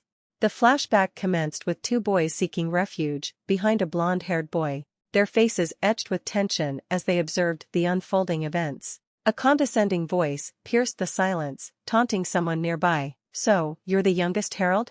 Just a child of a trader, after all. Don't get ahead of yourself, the voice taunted derisively. The blond boy's fists tightened, his head dipped in a mix of shame and frustration. As he reminisced silently, the adults once proclaimed Arail the greatest prodigy of the clan, a herald by the age of 3, cradling his bleeding leg. Pain and fear were vivid on his face as he grimaced, the memory burning deep. In my early years, I learned the harsh realities with a shattered ankle, he recalled bitterly. Yet, that was merely the beginning. His gaze, wide with a blend of fear and reverence, settled on the figure before him. As the figure's face came into focus, revealing a girl with a commanding aura and a stoic expression, it was Arail, Azadin's twin sister. The boy looked up at her with a complicated mix of admiration and trepidation. She was more than merely formidable. The flashback snapped back to the present, where the blonde-haired boy, now a grown man, reclined casually in a chair, his legs resting atop a table. He whispered to himself, Arail, his voice laced with layers of unspoken emotions, possibly regret, possibly yearning.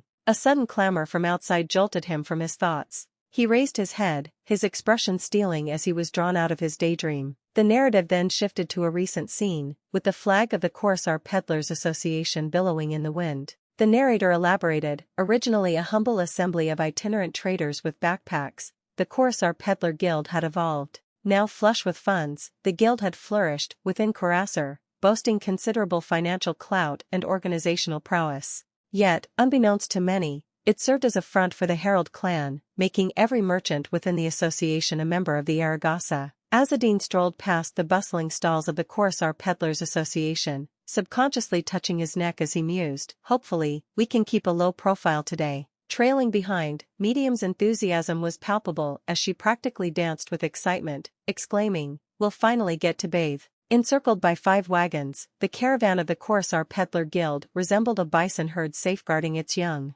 When they set camp on the plains, they strategically positioned the wagons as barriers, creating a fortified encampment in the center, while the outward-facing wagons transformed into pop-up shops catering to passers-by. Outside one such shop, performers dazzled the crowd with acrobatics, captivating the audience, an act by members of the Heretic clan, doubling as store clerks. As 3 merchants advanced, their eyes sparkled with mischief, their sneers evident as they began to mock Azadin. Who's this? Isn't this the famed 108th spirit, Sir Azadin? One jeered with disdain. Have the past 3 months of masquerading as a herald treated you kindly? It was a familiar scenario. The Heretic clan bore a grudge against Azadin, the son of the disgraced Acre, unable to let go of the past transgressions that they believed had marred their prospects. In such discussions, praises for Arail flowed freely, as if each member of the clan were ready to lay down their lives for her, celebrating her demonstrated prowess, beauty, and intellect. Azadin gave them a fleeting glance, maintaining an enigmatic composure. His silence only emboldened another merchant who scoffed, already commanding servants after just 3 months. Quite the talent, eh? With a nod towards Ismail and Medayam, Azadin clarified in a serene yet assertive tone, these children are not my servants. Cutting through the tension, he continued pragmatically, enough of that. Help me change the goat's horseshoes. That's within your means, isn't it? A merchant stepped up briskly, seizing the sheep's reins from Azadin, his voice dripping with sarcasm. Certainly, how can we refuse, especially when Elder Causes himself has recommended you, despite your shortcomings in basic training? How could we possibly overlook the request of such a distinguished heretic? His mockery was palpable. The air was thick with veiled hostility as Azadin retrieved a silver candlestick from his saddlebag. Exchange this for money as well. And, if possible, I need Blue River arrowheads. Are they available? He inquired nonchalantly. Leaning in, one merchant sneered, really? Even for the notorious trainee who couldn't keep up? His mockery intensified. As they perused the items, another merchant whistled appreciatively, wow, he's come with some pricey goods. A third chuckled maliciously, probably pilfered from somewhere. What a herald. Unruffled, Azadin interjected, I also need a change of clothes. Could you lend me some and wash these? The ordeal was grating, even for someone accustomed to dealing with sarcasm like Azadin. Ismail and Medayam exchanged uneasy glances, aware of the disdain harbored by the messenger clan members. Standing aside, Ismail whispered to Medayam, I suspected as much, but this is severe. Determined, Medayam responded, no matter his origins, Azadin is a herald. It's their duty to assist. One of the merchants flung a bundle of clothing at Azadin with a smirk. Here you go, Azadin. Your fresh attire. Unfolding the bundle, Azadin discovered a set of women's garments. He responded coolly yet firmly, avoid such juvenile antics. I abstain from retaliating only because I am wearied by my duties. Moreover, I prefer not to harbor ill feelings towards your guild over a few misguided jests. His tone, though weary, carried an unmistakable edge of authority, his expression one of resigned irritation. The 2 merchants exchanged glances before advancing, their derision palpable. One jabbed a finger at Azadin and spat out contemptuously, this fool. What are you rambling about, Do you think we're behaving like your servants because you're oh so mighty? You'd never have become one of the 108 spirits without a stroke of luck. Just because we allow you to speak, do you expect us to don women's attire? Are you mocking us? Before Azadin could formulate a response, a crisp voice sliced through the mounting tension. If you're so aggrieved, why not settle this with a duel? The merchants halted, turning to identify the newcomer. It was Medayam, stepping forward with calculated confidence, a mischievous smile playing on her lips. Or are you perhaps too terrified to face the risks of a duel? Azadin shot her a quick glance, his mind racing. The risks of a duel. That's no light matter for someone of your experience. One merchant sneered as he loomed over Medayam. Ha! Little lady, you're out of your depth. That boy there couldn't withstand a single punch. With feigned nonchalance, Medayam brushed her elbow against his and quipped, is that so? In a flash, Medayam executed the mistletoe technique. She disappeared, leaving a streak of red light, and reappeared airborne. The merchants blinked in astonishment as she landed squarely on one's back, her dagger pressing against his throat. The suddenness of her action shocked everyone, including Azadin. The merchant under her gasped, "What are you doing, little miss?" Medium's tone dropped to an icy whisper, menacing and firm. "Little miss, do you fail to grasp the peril you're in?" She pressed the blade slightly deeper, drawing a thin line of blood on his neck. The man's whimper turned into a groan as sweat beaded on his brow. With chilling authority, Medayam continued, "I hail from the ether lineage. How dare a mere merchant cast such insults?" The pain in the merchant's voice was palpable as he moaned weakly. Holding the dagger steady, Medayam leaned in and whispered commandingly, "You dislike Herald Azadin? Then show your mettle. Stop hiding behind your petty jibes. Prove your worth through deeds." A crowd had begun to gather, drawn by the drama unfolding. Medium's challenge echoed boldly, "Couldn't take a single punch? What folly! Do you undervalue the herald's stature? Have you abandoned your obligations?" Her assertion was, in every sense, accurate. A heretic stood at the pinnacle of the clan hierarchy, tasked with gathering intelligence and resources for their cause. The guild, although rich and influential, was supposed to support this mission. But with the emperor's demise and the curse that drove them losing its grip, priorities had shifted to amassing wealth and societal influence. In any community, those who controlled the money eventually wielded power. While the guild members typically respected heretics, Azadin was an outlier.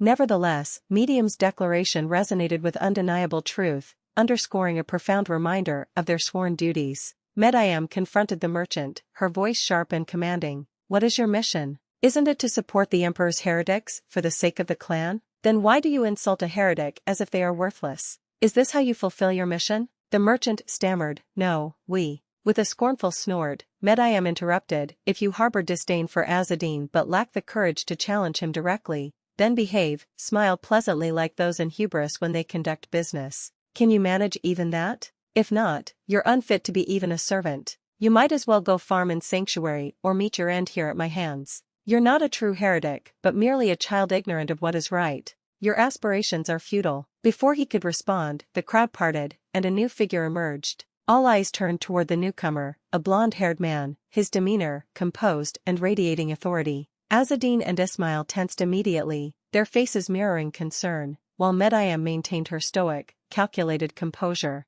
The blonde man began clapping slowly, his voice steady yet authoritative. Now, let's not escalate things any further." He then turned to Azadin, adopting a tone of familiarity. "It's been a while, Azadin." Azadin responded tersely, "Indeed." The man shifted his attention to Medayam, extending one hand in a courteous gesture while keeping the other behind his back. "And you must be Medayam of Ether." Upon recognizing her status, he straightened up and introduced himself. "I am Derek of Savin. I apologize for my comrade's behavior. Please, let's avoid any further conflict. I'd hate to see bloodshed among clan members." Medayam nodded slightly, acknowledging his plea. She released the merchant and leapt back to Azadin with agile grace. The merchant, clutching his neck, stumbled toward his companion, complaining through gritted teeth, "She already spilled my blood, I'm telling you." His colleague responded with a dismissive snort, "Just spit on it. We're in no position to retaliate against anyone from Ether." Derek, without sparing the merchants another glance, commanded, "Pedo, Kozarak.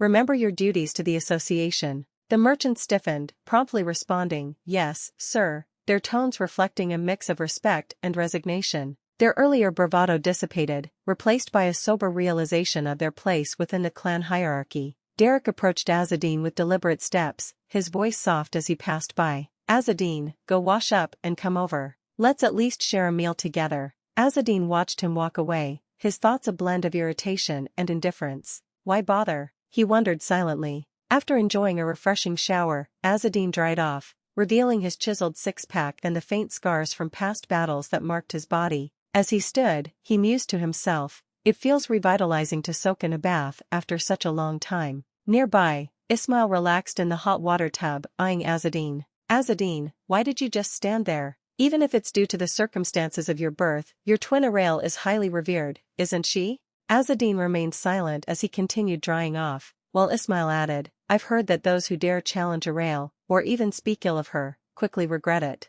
Putting the towel aside and slipping on his shirt, Azadin responded nonchalantly, Arail has her own methods. Ismail, leaning back with his eyes closed, sighed, you truly are an enigma. Fully dressed, Azadin prepared to leave the tent. Pausing at the entrance, he looked back and advised, you should hurry and persuade Med-I-am, so you can move on, or else you'll end up as odd as I am. Azadin's effortless charm was undeniable as he exited the tent. Later, at dinner, Azadin sat at a table laden with an array of dishes. The atmosphere was charged as Derek cleared his throat conspicuously, his hand covering his face as if to compose himself. I wanted to ask. Derek started, his voice pointed, have you heard anything about Arail recently? Azadin leaned back casually, shaking his head, no, I haven't. Derek's frustration was palpable. Still? Really? He couldn't mask his annoyance any longer and slammed his fist down on the table, causing the dishes to rattle. Do you not even care about your older sister? He demanded, his voice laden with accusation. Scratching his face awkwardly, Azadin responded, well, considering her abilities, she's not someone worth worrying over. As Azadin reached for an apple from the basket on the table, Derek, clearly exasperated, snatched the basket away before Azadin could grab one. Azadin's face hit the table with an audible thud as Derek, now holding the apples, shouted, I'm telling you to start talking about your results already. Lifting his head slightly, Azadin replied with an annoyed tone, I'm doing my work properly. I'm collecting gold coins, too. Derek shot him a glare. Forget that. I'm talking business here. What happened to attacking the other merchant associations and keeping them in check? Azadin sighed and looked down before replying, screw that, Derek. Just look at this. Reaching into his pocket, Azadin revealed the magical wand he had taken from the Fong King. Holding it up, he asked, have you ever seen anything like this? Derek leaned forward, intrigued. I have. The Kurt Godkin bishops use this tool to search for the copy of the Book of the Divine King. The daughter of Ether delivered the district leader's letter from what I've heard. That's why she was called, no? Azadin said, I guess everyone knows now. Derek crossed his arms and replied, you haven't been making reports to the district leader,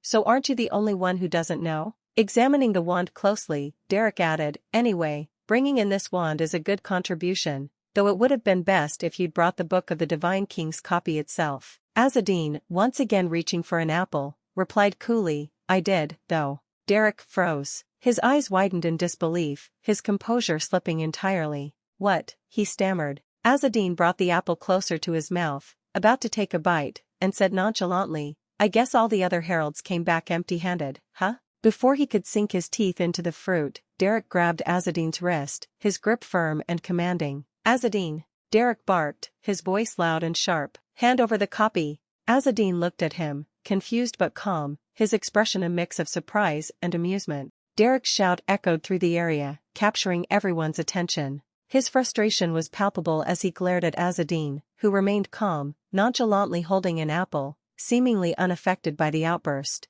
Azadin raised an eyebrow and asked coolly, Derek, do you really have the authority for this? Derek, incensed, shot back, his voice sharp and full of accusation, what is that supposed to mean? Are you implying I'm overstepping my bounds? We can safeguard the copy of the Book of the Divine King far better than someone as powerless as you. Azadin, still composed, responded while examining the apple in his hand, no, I was thinking it might be wiser to give it to the district chief. Besides, I encountered some trouble on my way here. Derek, don't you think it would be more challenging for you? Trouble? Derek inquired, his curiosity piqued. Taking a deliberate bite from his apple, Azadin continued, it involved one of Count Kasel's illegitimate sons. He's been plundering gateway villages with a mercenary group. There are even members of the Herald Clan with them. Derek scoffed, so you got scared and ran here? Azadin replied calmly, it's not about fear. However, they're bound to attack eventually. Derek, his pride bruised, gestured to himself and retorted,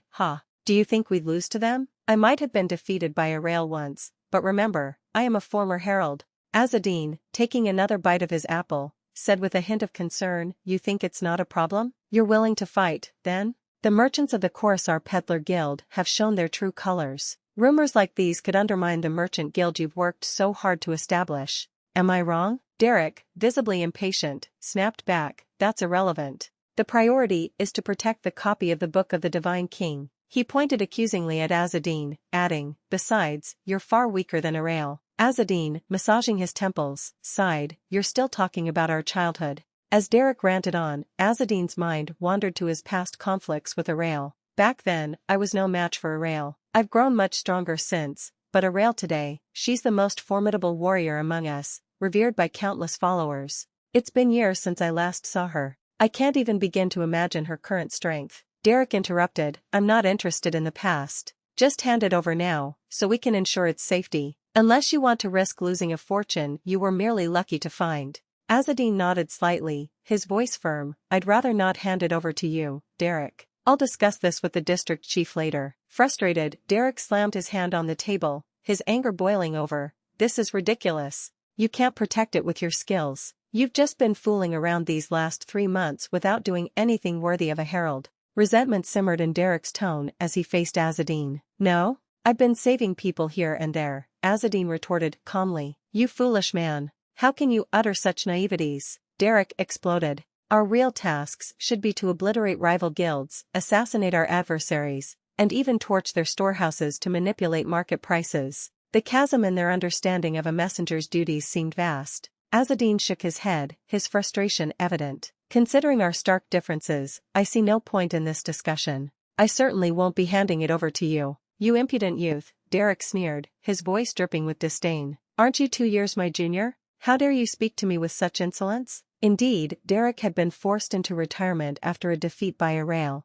and it galled him that Azadin, a blood relative of his conqueror, stood so defiantly before him. As the tension between them escalated, their voices growing louder as each pressed his point, an unexpected interruption occurred. Before Derek could continue, a soldier burst into the tent, his expression fraught with urgency. Panting heavily, he managed to gasp out, Sir, we have a problem." Both men turned sharply to face him as he hurriedly added, "It's the eastern gates."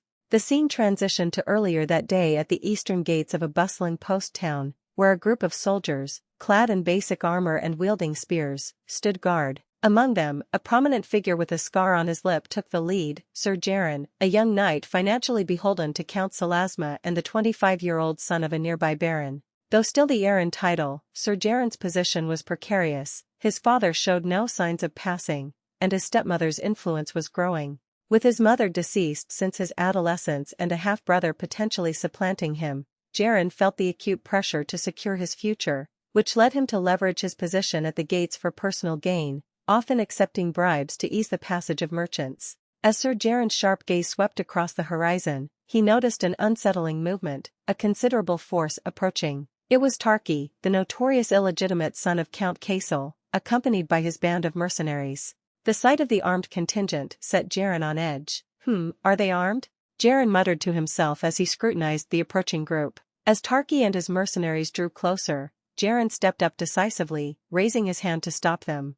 "Wait," he commanded. "There are too many of you to pass through right now. Camp elsewhere and return tomorrow." Despite his firm stance, Sir Jaren's command was not just about maintaining order, it was also a thinly veiled hint at his openness to negotiation. Tarki, understanding the subtext, responded with a chuckle and a disarming smile, pulling out a pouch of coins. "Nana. Good work, Sir Jaren," he said, advancing with a casual air. As expected, Tarki extended the bag of money towards Jaren, adding in a low, conspiratorial tone, "Take this as a token of our appreciation for your hard work." Jaren eyed the bag with a mix of suspicion and temptation. You're putting me in a difficult position here, Sir Tarki," he replied, his instincts tingling with the potential consequences of this bribe. "You're a knight, too," Tarki pointed out, his voice tinged with unease as he tried to quell his own apprehensions. "If we both commit wrongdoing, won't we end up at the king's church?" Tarki continued, attempting to persuade Jaren by highlighting their shared risks. "Please, see this as a situation where we're both on the same side." Meanwhile, unbeknownst to Tarki, his mercenary boss subtly unsheathed his sword behind him, a sinister grin creeping across his face as his keen eyes fixed on Captain Jaren, ready to act should the need arise. As Sir Jaren reluctantly accepted the pouch of money from Tarki, he permitted the group entry through the gate. "Well, if you say so. I guess he began, his voice trailing off with a hint of resignation. However, before Jaren could complete his thought, the scene took a sudden and violent turn. The mercenaries' leader, with chilling precision, swung his sword. The blade sliced through the air, striking Jaren directly in the eye.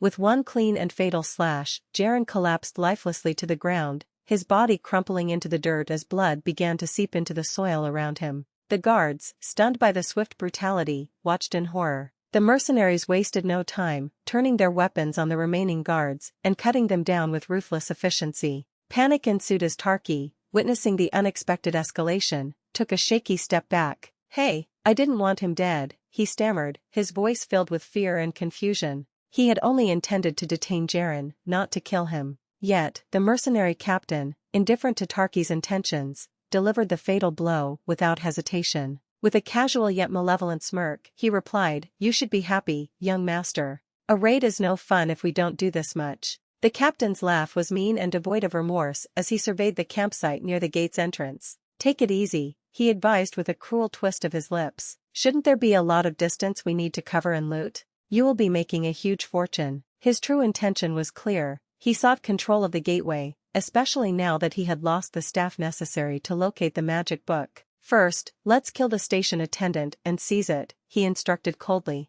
"You don't have to engage with the merchant guards immediately to loot them. It is important to get control of the town first." Tarki, still reeling from the swift turn of events, protested, "You're making it too difficult for yourself. There are 3 gates here." Unfazed and exuding confidence, the mercenary's boss turned to him with a dismissive wave of his hand. "That's not something to worry about. We have more than enough power to do it," he declared, his arrogance apparent in his tone, setting a grim tone for their ruthless campaign. As the mercenary captain spread his hands, a black spot on his palm began to shine ominously. From it, a spider crawled forth, its legs twitching eerily. With a deliberate puff of breath, he sent the spider scattering into countless tiny arachnids that skittered across the ground toward the assembled soldiers and mercenaries. Startled, the mercenaries tried in vain to dodge the spiders, which danced through the air and made contact with their skin. These spiders, the size of millet grains, released a substance that targeted their armpits and groin areas. It quickly became apparent that these were not ordinary spiders. Many more had been living within their bodies, feeding on their blood and flesh for a long time. "You won't be able to shake them off," the captain declared ominously. "In fact, they've all grown up by feeding on you." Screams of agony filled the air as the infected soldiers writhed. The mercenaries, now terrified, tried desperately to remove the spiders, but to no avail. The spiders emerged relentlessly from their hair and skin, and when they touched the ground, they began to glow with a soft green light. The light shared by the spider that the captain had released seemed to signal the others, which then re-entered the mercenaries' bodies, shining with an eerie green glow. "I told you," the captain said grimly, watching as his victims' bodies began to mutate into monstrous forms. One of the mercenaries, transformed into a zombified husk with glowing green eyes, groaned with unnatural power. "I am full of power." Frozen in shock, Tarki pointed a trembling finger at the captain, stuttering, You're a curt heretic." The captain's smirk twisted into a wicked grin. "Ah, you must be so clever to realize it now," he mocked. He stepped closer to Tarki, his voice dropping to a menacing whisper. "Now, let us cooperate. You don't want to be dragged into the church, right? Manage the money carefully and get revenge on the count who abandoned and insulted you. I need to get my hands on a copy of that book. Isn't it nice to help each other?" Before Tarki could reply, the boss exhaled sharply, causing Tarki's body to convulse. He collapsed to the ground, clutching his grotesquely swollen abdomen, groaning in pain. "You don't have a choice here," the boss said cruelly as he looked down at Tarki. "The Kurd isn't the only threat around here.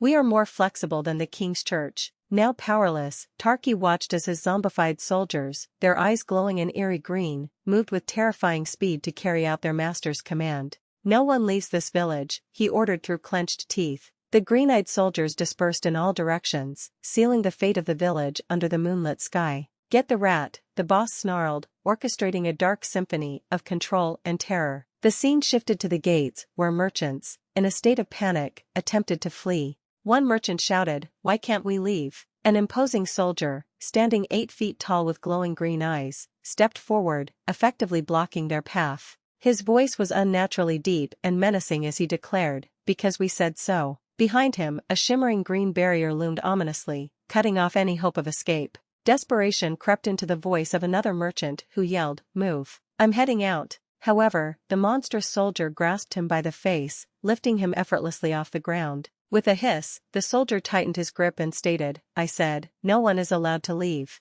The crowd of merchants looked on in horror, frozen in place as the zombie-like soldier examined the man in its grasp. It muttered, its glowing eyes narrowing, "But something is strange." Echoing the sentiment, another soldier stepped closer, adding, "Yes, strange." Drool began to spill from the monstrous soldier's mouth, its hunger palpable. It opened its maw unnaturally wide, revealing spider-like fangs. Tiny spiders crawled from its hands as the captive merchant squeezed his eyes shut, bracing for the worst. Suddenly, an arrow pierced the zombie's face, causing it to stagger. Confused, the merchant opened his eyes just in time to see a figure land gracefully on the zombie's back. A sword glinted in the moonlight before being plunged decisively into the monster's skull. The merchant fell to the ground, trembling, and looked up to see Azadin standing tall, wielding a long spear. As tiny spiders began to scurry over the zombie's lifeless body, Azadin's sharp gaze tracked their movements. He muttered to himself, "They're subordinates of the Spider Queen.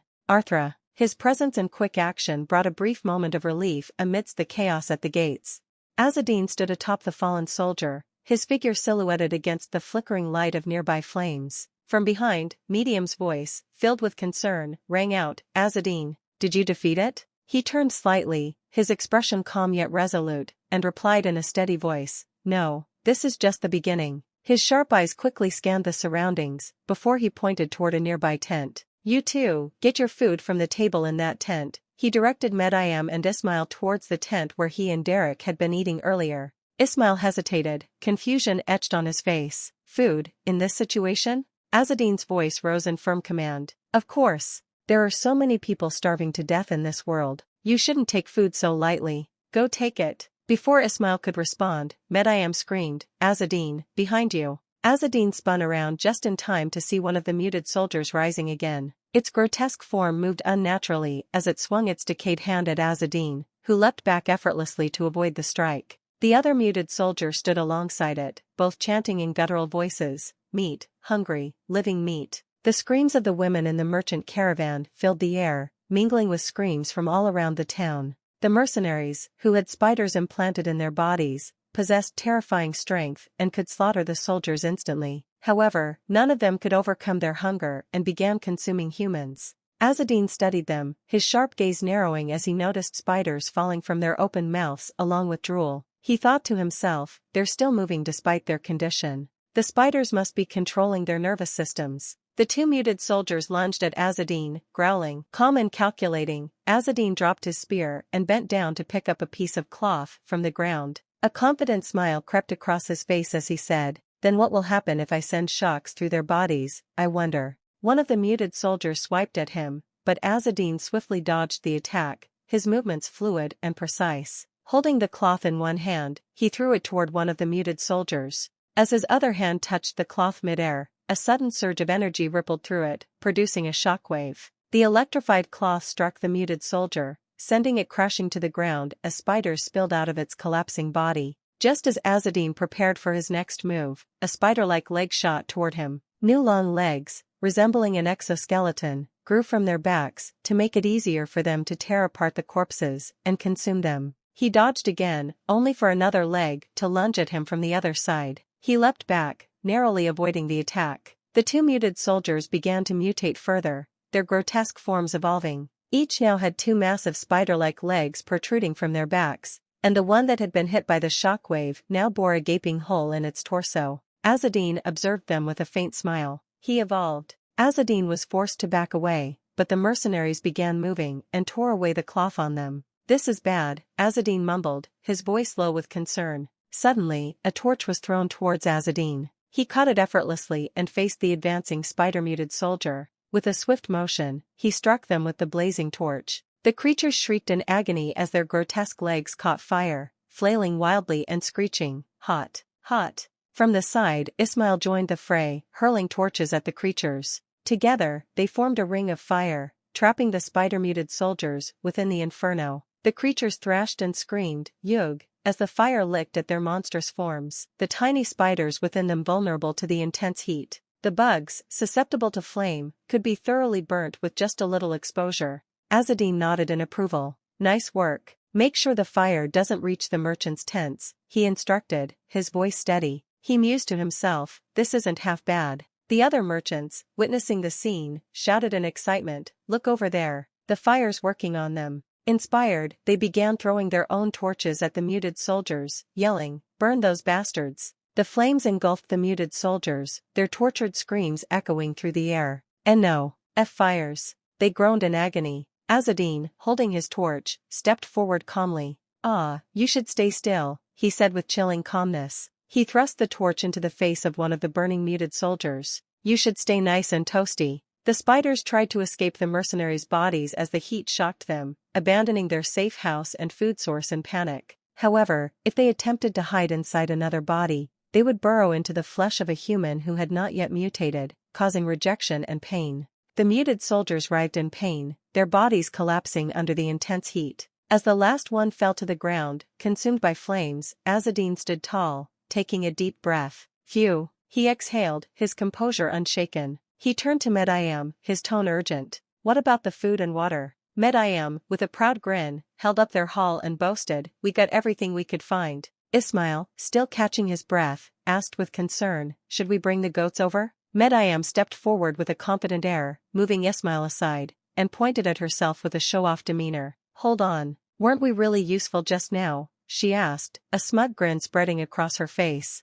As if waiting for validation, she turned to Azadin, adding, you'll continue needing us, so you should just take us in as. Her words were cut short as Azadin snorted at Medium's request. If I take you in as a servant, what happened here today becomes my responsibility. You beat them up, despite being a servant. You probably didn't know the Savin family was behind them, right? Are you trying to draw me into a confrontation with the Savin family? And no, it isn't like that. I just couldn't stand it when they insulted you like that, Medayam responded, visibly shocked by Azadin's questioning. Azadin replied, sure, and I do thank you for that. However, for me to remain grateful, you cannot become my servant. I would be thankful if you beat them up as Medayam of the Ethar. However, if you were my servant, I would need to discipline you. Should I hit you on the cheek? Yuck, that is too much. Why are you so kind to the people of Hubris and like this to me? Medayam protested. Azadin answered, because you aren't a civilian. Azadin halted as the Emperor's voice swooped down, perching on his shoulder. The spectral entity spoke, Azadin. Azadin focused on the Emperor's voice, his expression intent. Is there a new contractor? He inquired, urgency lacing his steady voice. Yes, but, the Emperor's voice began with a note of concern. Where are they? Azadin interrupted sharply, before the entity could finish. Hesitating, the Emperor's voice responded, West. Ah, they just stopped breathing. Frustration flashed across Azadin's features. Damn it, he muttered, picking up his sword as the spectral bird took flight. He glanced at Medayam and Ismail. You two, prepare the fire. We're heading to the western gates. With a forceful leap, Azadin dashed toward the west. Medayam watched him vanish into the distance, her arms crossed, a wry smile playing on her lips. He's just flat out ordering us around at this point, she remarked. Ismail, still dazed by the rapid developments, murmured, yeah. As Azadin confronted the relentless horde of muted soldiers, his blade sliced cleanly through one of them. However, before he could catch his breath, another soldier lunged from behind. Azadin dodged the attack with fluid, calculated movements. It just won't die, he thought, frustration evident. A human would have been knocked out long ago. The mutated soldiers continued their assault, their grotesque, spider-like legs flailing wildly. Azadin deftly dodged each blow, observing their monstrous transformations with a critical eye. Not to mention, these guys just keep mutating, and their numbers are increasing rapidly. TSK. They're so gross, he thought, evading yet another attack. I won't even be able to reach the contractor at this rate. Suddenly, a lightning-charged arrow zipped through the air, striking a muted soldier. The electrical impact incinerated it. Azadin turned to see Medayam, her expression triumphant. I knew it, she exclaimed, her fist clenched. I knew lightning would be effective, considering their weakness to fire. Her excitement quickly faded as exhaustion overtook her. Medayam began to stumble, her strength waning rapidly. Ismail darted to her side, catching her just before she could fall to the ground. Medayam, he exclaimed, his voice thick with concern. Azadin observed the pair for a moment, before addressing Medayam with a firm but appreciative tone. Medayam, he began, be careful. Flower bird wind moon is a colorless magic. Lightning magic, which creates electricity, is too inefficient. Just because it's in a magic book doesn't mean it's always practical to use it. However, it's impressive that you can use Thunderbolt at your age. Truly, that is commendable, especially for an Ethar. Medium's eyes lit up with surprise and delight. Right? There aren't many people my age who can do it. With this beauty and talent, even when I think about myself. I have to admit, I am a bit of a sinful woman, she said, her eyes shining with a mix of pride and hope. Azadin, standing tall, continued with commanding authority, that being said, the beauty of nature is a grimoire. It's best not to use it often. Go rest now. Her joy momentarily dampened. Medayam looked away, disappointment shadowing her features. Ismail, watching this exchange, clenched his fists, his expression darkening with frustration. It was fine since there were only two, but what if there were more, he thought. Azadin couldn't use magic, so there was a limit to how much he could do alone. Medayam is pushing herself this much, just to get accepted by him, Ismail reflected, anger stirring within him. Unable to contain his frustration any longer, Ismail blurted out, his voice strained, Azadin, wasn't the contractor already dead? Continuing forward with the torch in his hand, Azadin responded without turning back, yes. Ismail's frustration boiled over as he shouted into the night, then why are we doing all this? Azadin did not halt his stride. He tossed the torch onto a nearby muted soldier, setting the grotesque form ablaze. Without missing a beat, he replied, a contract is a contract, even if they're dead. I can't just leave without verifying. Ismail glanced at Medayam, who shared his concern, before pressing further, his voice quieter yet still laden with worry, but there's a limit to burning these things. Azadin stopped and turned to face them, his expression resolute. You're right, he acknowledged, gripping his sword tightly. His eyes glinted with unwavering determination as he added, that's why I intend to kill their leader instead. As the western gate of the village burned intensely, a scene of carnage unfolded. A villager lay on the ground, terror-stricken, screaming in fear. Above him, the shadow of a mutated soldier loomed, laughing malevolently as the gate descended further into slaughter. The mercenaries, once they tasted blood, couldn't contain their excitement and began to slaughter and consume humans with abandon. As they did, the mutation accelerated, and soon, 6 spider legs grotesquely sprouted from their backs. The blood of a villager spread around as a mutated soldier began to devour him. Nearby, the blood splattered onto the foot of another man, revealed to be the mercenaries' leader, who watched with a sinister smile as his mutated soldier fed. Tarki approached, questioning the mercenary captain. Is this fine? You said you were looking for the book? Then some more, who only turned his eyes toward him, expression unchanged. Tarki's face registered fear as he listened to the cries of the people being devoured. The mercenary captain responded with an evil laugh. It's a little different from what I expected, but it's going well. Tarki, shocked, retorted, it's going well. Look here, there's no way the person with the book would come to the village now, right? Wouldn't people only come when things look peaceful from the outside? The mercenary captain appeared confused at first, but then stated, the bodies just have to be removed. We need to quickly eliminate the resistance and clean up. As he passed by some corpses being eaten by his mutated soldier, he noticed a shape drawn on the ground, a triangle within a circle. Frustrated, he kicked the mutated soldier, sending him flying, and turned to Tarki, a triangle on the ground. Blood smeared around the symbol as the mercenaries devoured the corpses. Tarki mumbled in surprise, devil of gold coins? The mercenary captain replied, taken aback, devil of gold. If it's the devil of the gold coin, could it be the Emperor's heretic? The Heretic Clan? Sitting atop a corpse, he pondered, didn't they say that the book was scattered around the world because of the Heretic Clan? They must be frantically looking for it. Grinding his teeth in frustration, the mercenary captain concluded, the Heretic Clan might have it.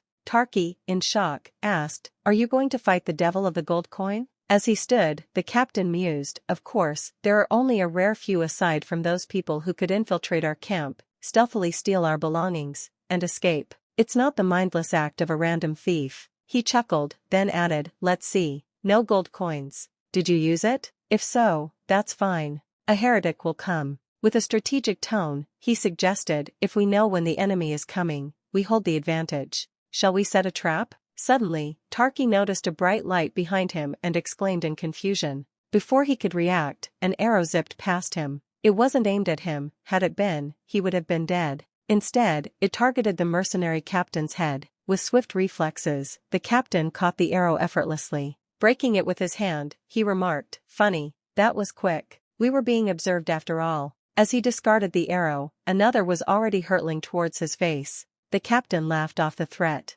Can you not see this is futile? he taunted, moving to intercept the second arrow. This time, however, the arrow was slick with oil, making it harder to grasp. Furthermore, this arrow was stronger than the first, which had likely been shot weakly on purpose to serve as a distraction, while this one was aimed with lethal intent. The oiled arrow slipped through his defenses and struck him squarely in the face. The impact shattered the area between his brows and his eyeball, causing his eyes to droop helplessly as the muscles that controlled eye movement were severed. As the arrow hit, his head jerked backward, and turning back to his attacker, he gasped, "Was the first arrow deliberately weaker?" At that moment, spider-like legs erupted from the captain's chest, piercing through his body. With a sinister grin, he scoffed, "Ha, this is the Emperor's heretic? What a joke." Just then, a man wearing a falcon mask, recognized as Azadin, charged in, brandishing his sword. Azadin struck at the mercenary captain's chest, prompting a panicked attempt by the captain to block the attack using his newly sprouted spider-like legs.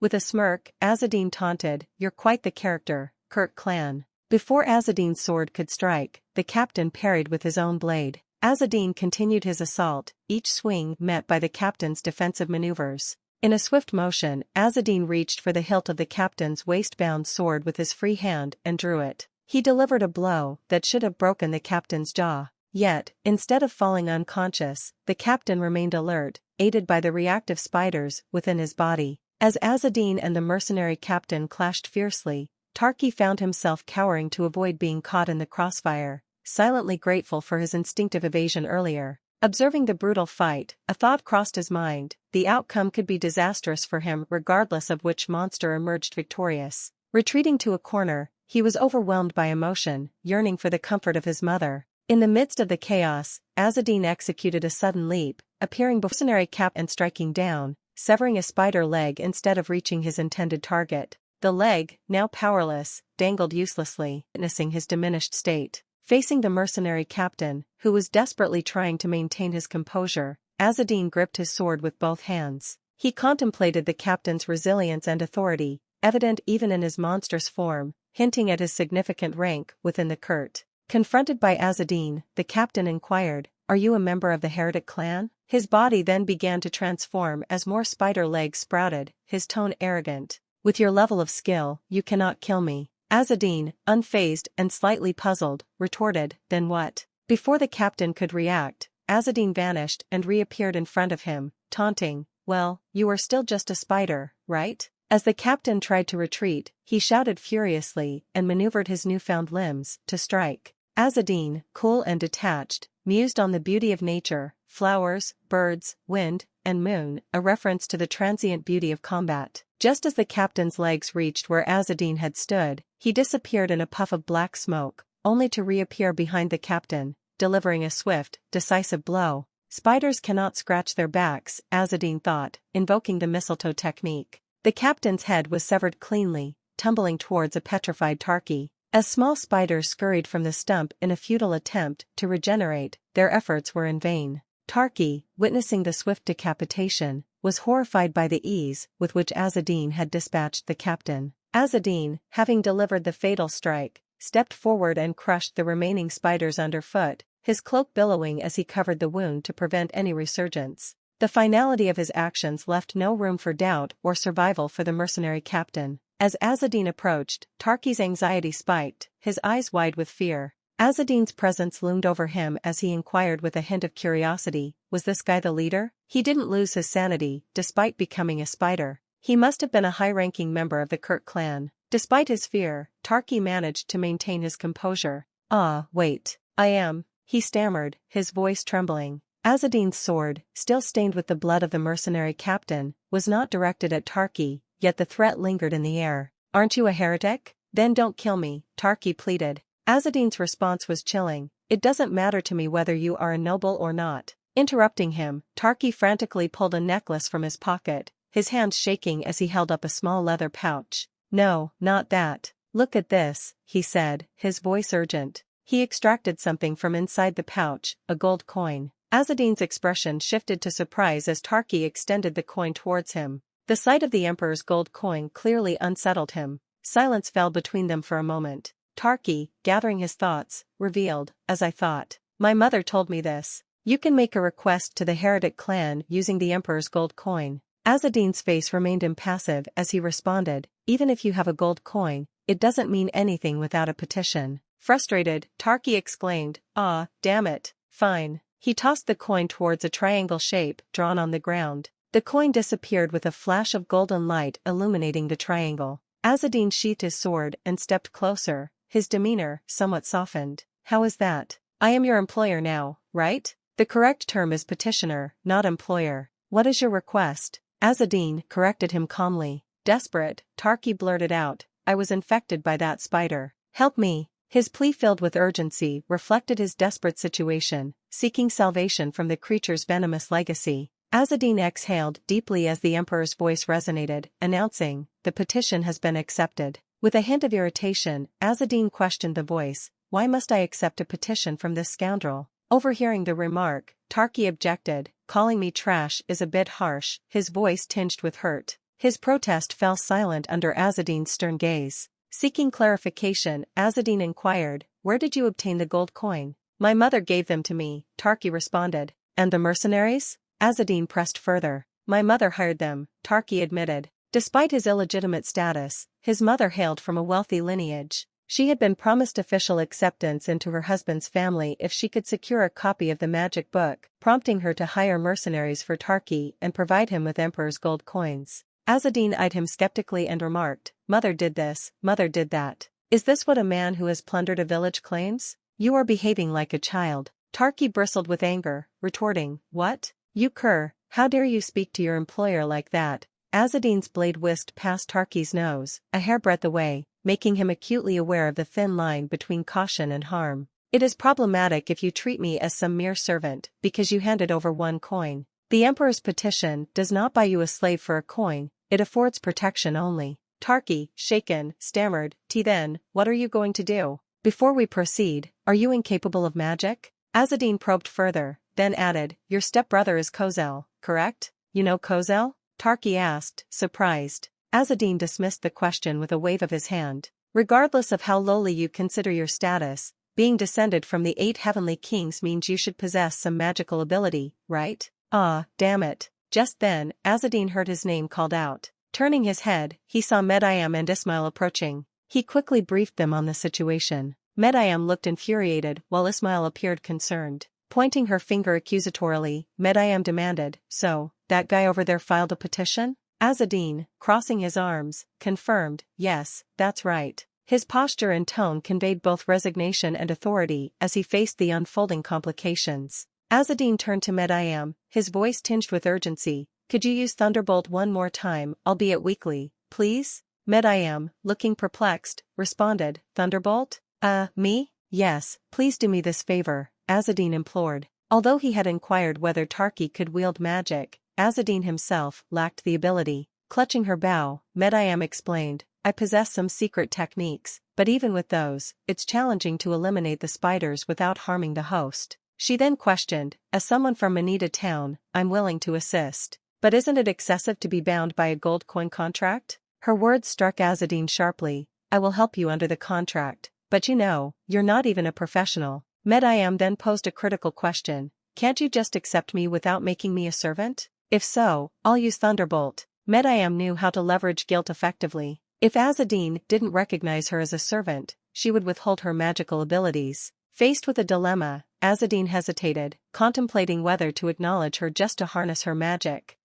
You too. What would you even do after becoming my servant?" "Fine. I accept you." Medium's face lit up with joy. "Ah, thank you. I will work hard." Ismail winced, each interaction between Medayam and Azadin causing him pain. Previously, Medayam had shown little interest in her peers, always focusing on broader horizons. Ismail had long admired her, even attempting daring feats to catch her attention, but to no avail. Yet now, she was exerting effort to impress Azadin, and to Ismail, it felt like a repeated plunge from a high cliff. Azadin sighed as he observed Ismail's discomfort. What's with him again? Turning her attention to Tarki, Medayam smiled. "Okay, shall we get to work now? Since you're a petitioner, you won't die." Tarki, taken aback, stammered, "Wait a minute, isn't Thunderbolt a lightning strike? What if it kills me too?" But before he could react further, a thunderbolt struck, rendering his bones momentarily visible. Tarki screamed as he fell to the ground, the dead spiders oozing out of his body. Azadin, witnessing the scene, he then addressed the audience, quipped humorously, "Well, at least this time I didn't have to resort to cutting anything drastic." Thank you for watching this episode. If you enjoyed it, please like, subscribe, and share your thoughts in the comments.